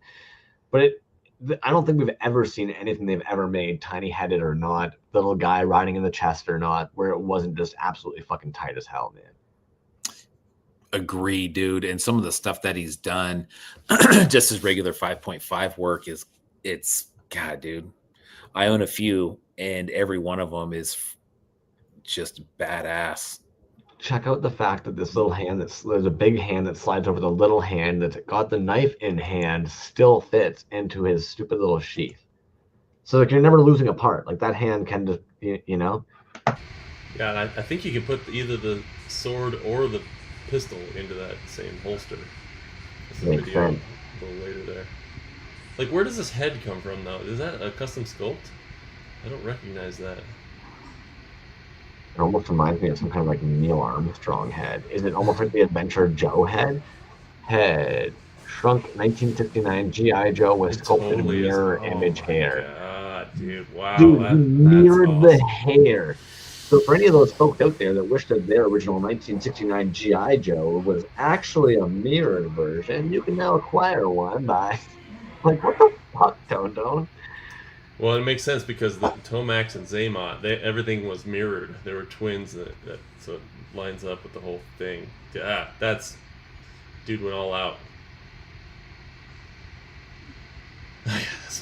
Dude, who the fuck are we? This is great, dude. The visage was captured perfectly here, dude. So good. So this almost reminds me of something from like Strong Bad Emails. Yeah, kind of is, huh? No, you guys seen the meme of the guy in the band? Yeah. And he's just kind of like looking out in the crowd or whatever? Yeah. That's so good. But there was also on the card, he did up a logo for Colt Slither, which is the band I was telling you about that all the Dreadnoughts were in the cartoon. Mm. And that's a pretty rad logo. Yeah, loving it. It was fun, man. Yeah. That fucking hair. Ooh, there you go. Fuck toys. Parties are opening for Pentagram tomorrow night. Oh, nice. Tone. Face kills me. I'm with you, dude. The face definitely is killing me on that piece. That and the weird, fuck. I'm just gonna shut up before DMS calls me out on it. And of course, that's So a little callback though. This is a Dr. Mindbender body. So the guy I was talking about that created Serpentor and all that stuff. This is that character's body that he used here. But yeah, there's a lot of weird shirtless dudes. I'm not gonna deny that. Oh, what is this one? I missed this one. Yeah, so this is Yuppie Bomb, sorry. And they've got 2 accounts, if I'm not mistaken. So I think we're on like the right one here with their like artist account. But looks like we've got this was fun making these sloth G.I. Joe themed action figures, brought me back. Hope you enjoy. Boom. Oh, that's good. Yeah, I was gonna say it looks like all like original sculpt work, right? And each one's going to be a different sloth. Dude, yeah, I'm in. There's a lot of work. Yeah. But just the combining like a cute little sloth who's like slow and like friendly, and then like put all this like military hardware on him, like it's awesome. Man, you know what I'm noticing too is that like the paint work on there is really good, dude. The paint work is it looks like it almost gives it like some texture. Mm-hmm. Maybe some of the faces of the other ones. But man, that's a lot of detailed work in there, dude. You know, original sculpt. It looks like it was done in separate pieces. I don't know if that articulates or not, but Just to go back for a second as well, Kage's saying on the Who the Fuck Are We piece, head is an original sculpt. Nice. And that being said, So yeah, this is where I think things got a little out of order with Pocket. Recycle Galaxy is one that we missed. Nice. But they went with that chameleon style idea as well. And if I'm not mistaken, it's almost looks like Cell under here from Dragon Ball Z. With the Cell wings and stuff. But I love how this just clips in. There's something really fun about that chameleon head clipping in front of there. I don't know if it's just because it's interactive and super like 90s toy line, but this piece is aesthetically appealing as fuck. Yeah, and like the sculpt worked well with the Zartan colors. I'm thinking he went hood game, and it looks like the hood and the mask are potentially like custom sculpted there. Which again, like that's challenging to make all that stuff line up perfectly. I'm into it. That's rad. What I find so tough these days is with 3D printers and kit bashing, it could be a combination of definitely like an actual toy kit bashed with a 3D printed part. Maybe it's a sculpted part. It's hard to know. Yeah, Recycle Galaxy always, always quality work. 3.75. Is that a 3.75? Looks like it, right? If it's gonna be a Cell body, and again, I'm going with the head and the wings. But if it is, I would imagine it's a little bit closer to almost like 5 or 6.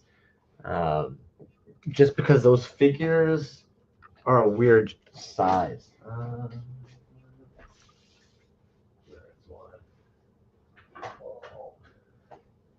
Yeah, they're like a 5-inch figure, but they're not built like a normal like Motu or anything. But like they're a pretty big figure. Anyways. Those are Dragon Ball Z? Yeah, this ball weirdo. Well, and like again, like I don't know if that's what they used there. I don't want to make assumptions, but if it is, then yeah, they're almost the size of my hand. So like, Yeah. Well, 4 inches, 5. I don't measure my hands often either. Yeah, I know. You just keep walking into it.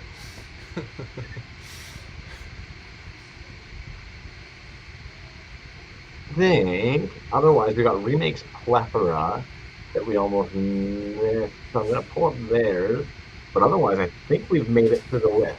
So if anybody is saying or thinking that we did not, please chime in, and we'll make sure that we pull up your piece before we let everybody go tonight. Because Who was it that didn't make it on the live? Was it remakes? So remakes plethora ended up chiming in that they ended up going a little bit later. So that, you're right. I'm so sorry, friend. Yeah, absolutely, man. I'm glad you ended up catching that.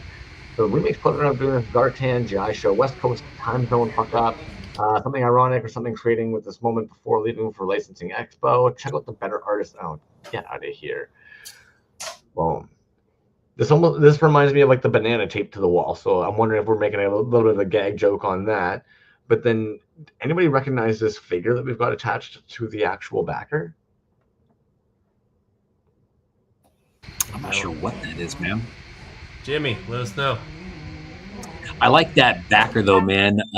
As you know, I don't want to say it's simple, but it's it looks cool. I like that. You know what that reminds me of, dude? That backer reminds me of if anybody has any of Broke One stickers.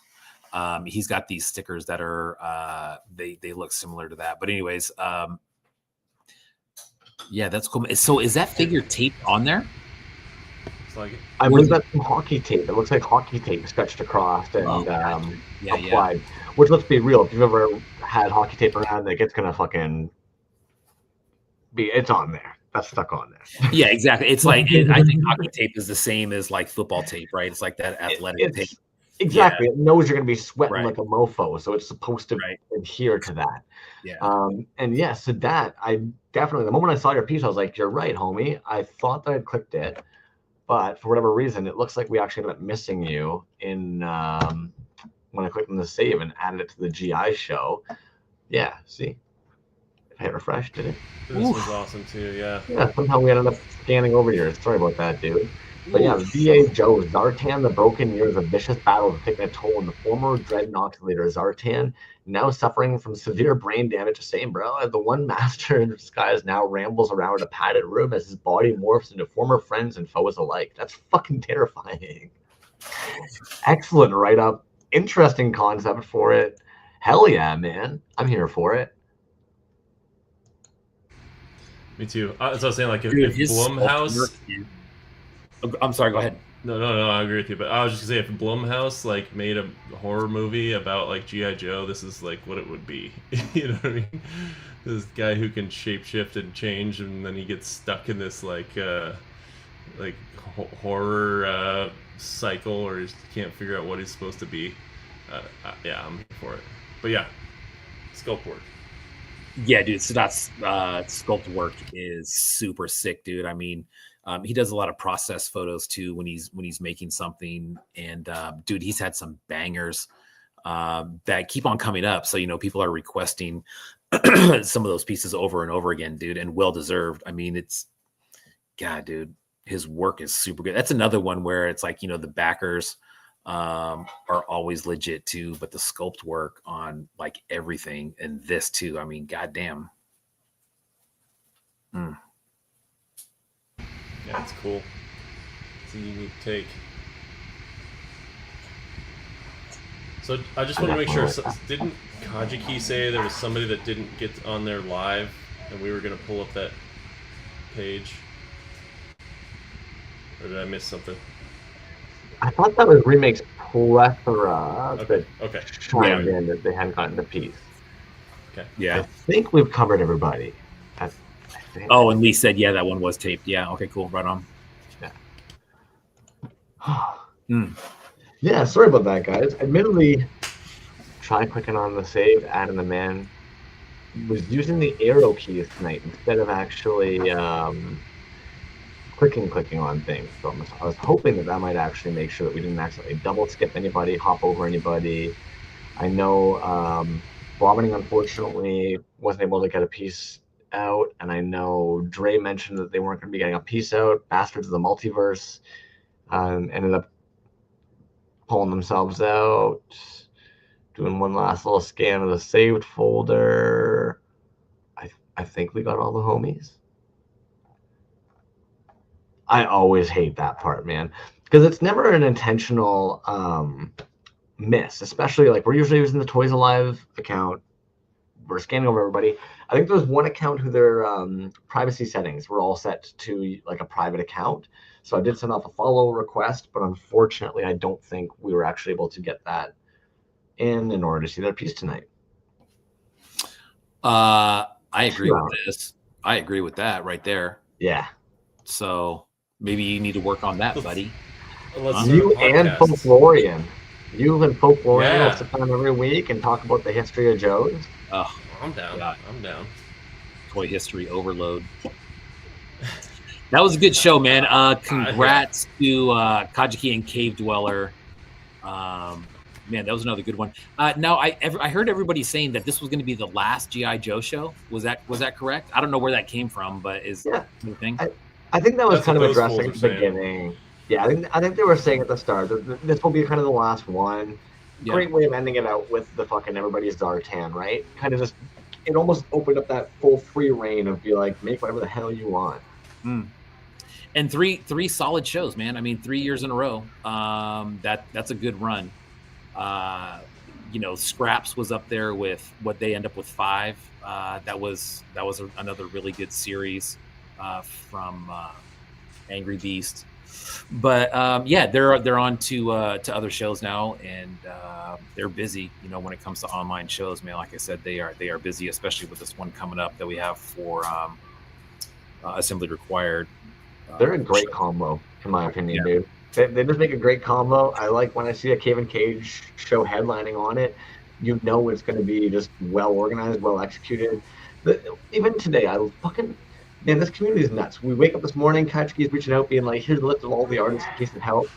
Letting us know throughout the day, being like, hey, so-and-so reached out saying they're not going to be there in case it helps with your tabs. It's like, fuck, it really is a full community group effort every single time any of this stuff happens, man. It's a privilege. It's so exciting. It's so fun. Knowing all day, even all week, even that this is what we were doing on Thursday was fun for me. I look forward to it every fucking week. Definitely, dude. And speaking of that, next week we are gonna do we're just kind of hanging out, man, looking at stuff, talking about stuff, and Yuckamuck will be here joining us. So that'll be a good one. If you guys don't know about Yuckamuck, I'm sure everybody does, but he's been doing a really cool series for the last, little bit now as far as that carded series. Those are awesome figures. But that'll be fun. Neckraft, what's up, man? DNS, thank you for coming in again, dude. Like, obviously, if you weren't here, we would have missed a shit ton of stuff. So if we ever do anything G.I. Joe related again, ever, like, just clear your schedule, please, and it would make it easier for everybody. It'd be a much more enjoyable show. Yeah. Anytime you want to talk does or crotches, you know I'm your man, dude. Understood. Thank you guys again for having me on. I really appreciate it. It's always fun. I'm a little bit sad that this is the last G.I. Joe show. It's probably going to be the last time I'm on this show since you guys only need me for my G.I. Joe knowledge. But that's actually true. Yeah, exactly. So that's why I shoved so much knowledge your way tonight, because I knew it was my last chance to get it in there. No, I'm just kidding. Jimmy Folklore said that you didn't even come on with a mask tonight, which is I didn't. Is true. So you failed like right off the bat. So actually, this is the mask, bro. Oh, damn! Good disguise. one, dude. You didn't know? You didn't know? Good one. God damn it! You got me on that one. Yeah. That was my joke. Sorry. No, but I had so much fun, you guys. I really appreciate it. It was awesome. And man, huge shout out to the G.I. Show, all of the artists, man, like killer, dude. This was like banger after banger. Yeah, and Kage and Cavedweller for putting the show on. Thank you very much for 3 years in a row putting up with all our nonsense. Appreciate it. Lots of love. Dude, I think you may have just made the Cavedweller Kage combo name Cage Dweller. What did I say? Cage Dweller? Is that what I said? Cage Dweller. I kind of like that. We should make a figure. There should be a Cage Dweller figure. Yeah, there he goes. DNS Cage is Dweller sounds like some kind of weird S&M, like, fucking goblin human thing. You can't be doing that. There'll be a crotch worth looking at, Crumbs. Oh, Eric Folkarts, that was first showpiece. Congrats, man. That was a good one. That was a lot of work put into that one for sure. Absolutely an impressive monolithic piece. Yeah. All right, homies. We let these yahoos get out of here 2 hours and 47 minutes this evening. That's a lot. Plus, most of these folks I know for a damn fact have probably been watching all of this happen since like 5 p.m. 7 hours of nonstop. There you go. Get the hell Way to out send of out the here. G.I. Show for sure. All right, guys. Have a good night. Yuckamuck next week. See ya. Bye. Oh.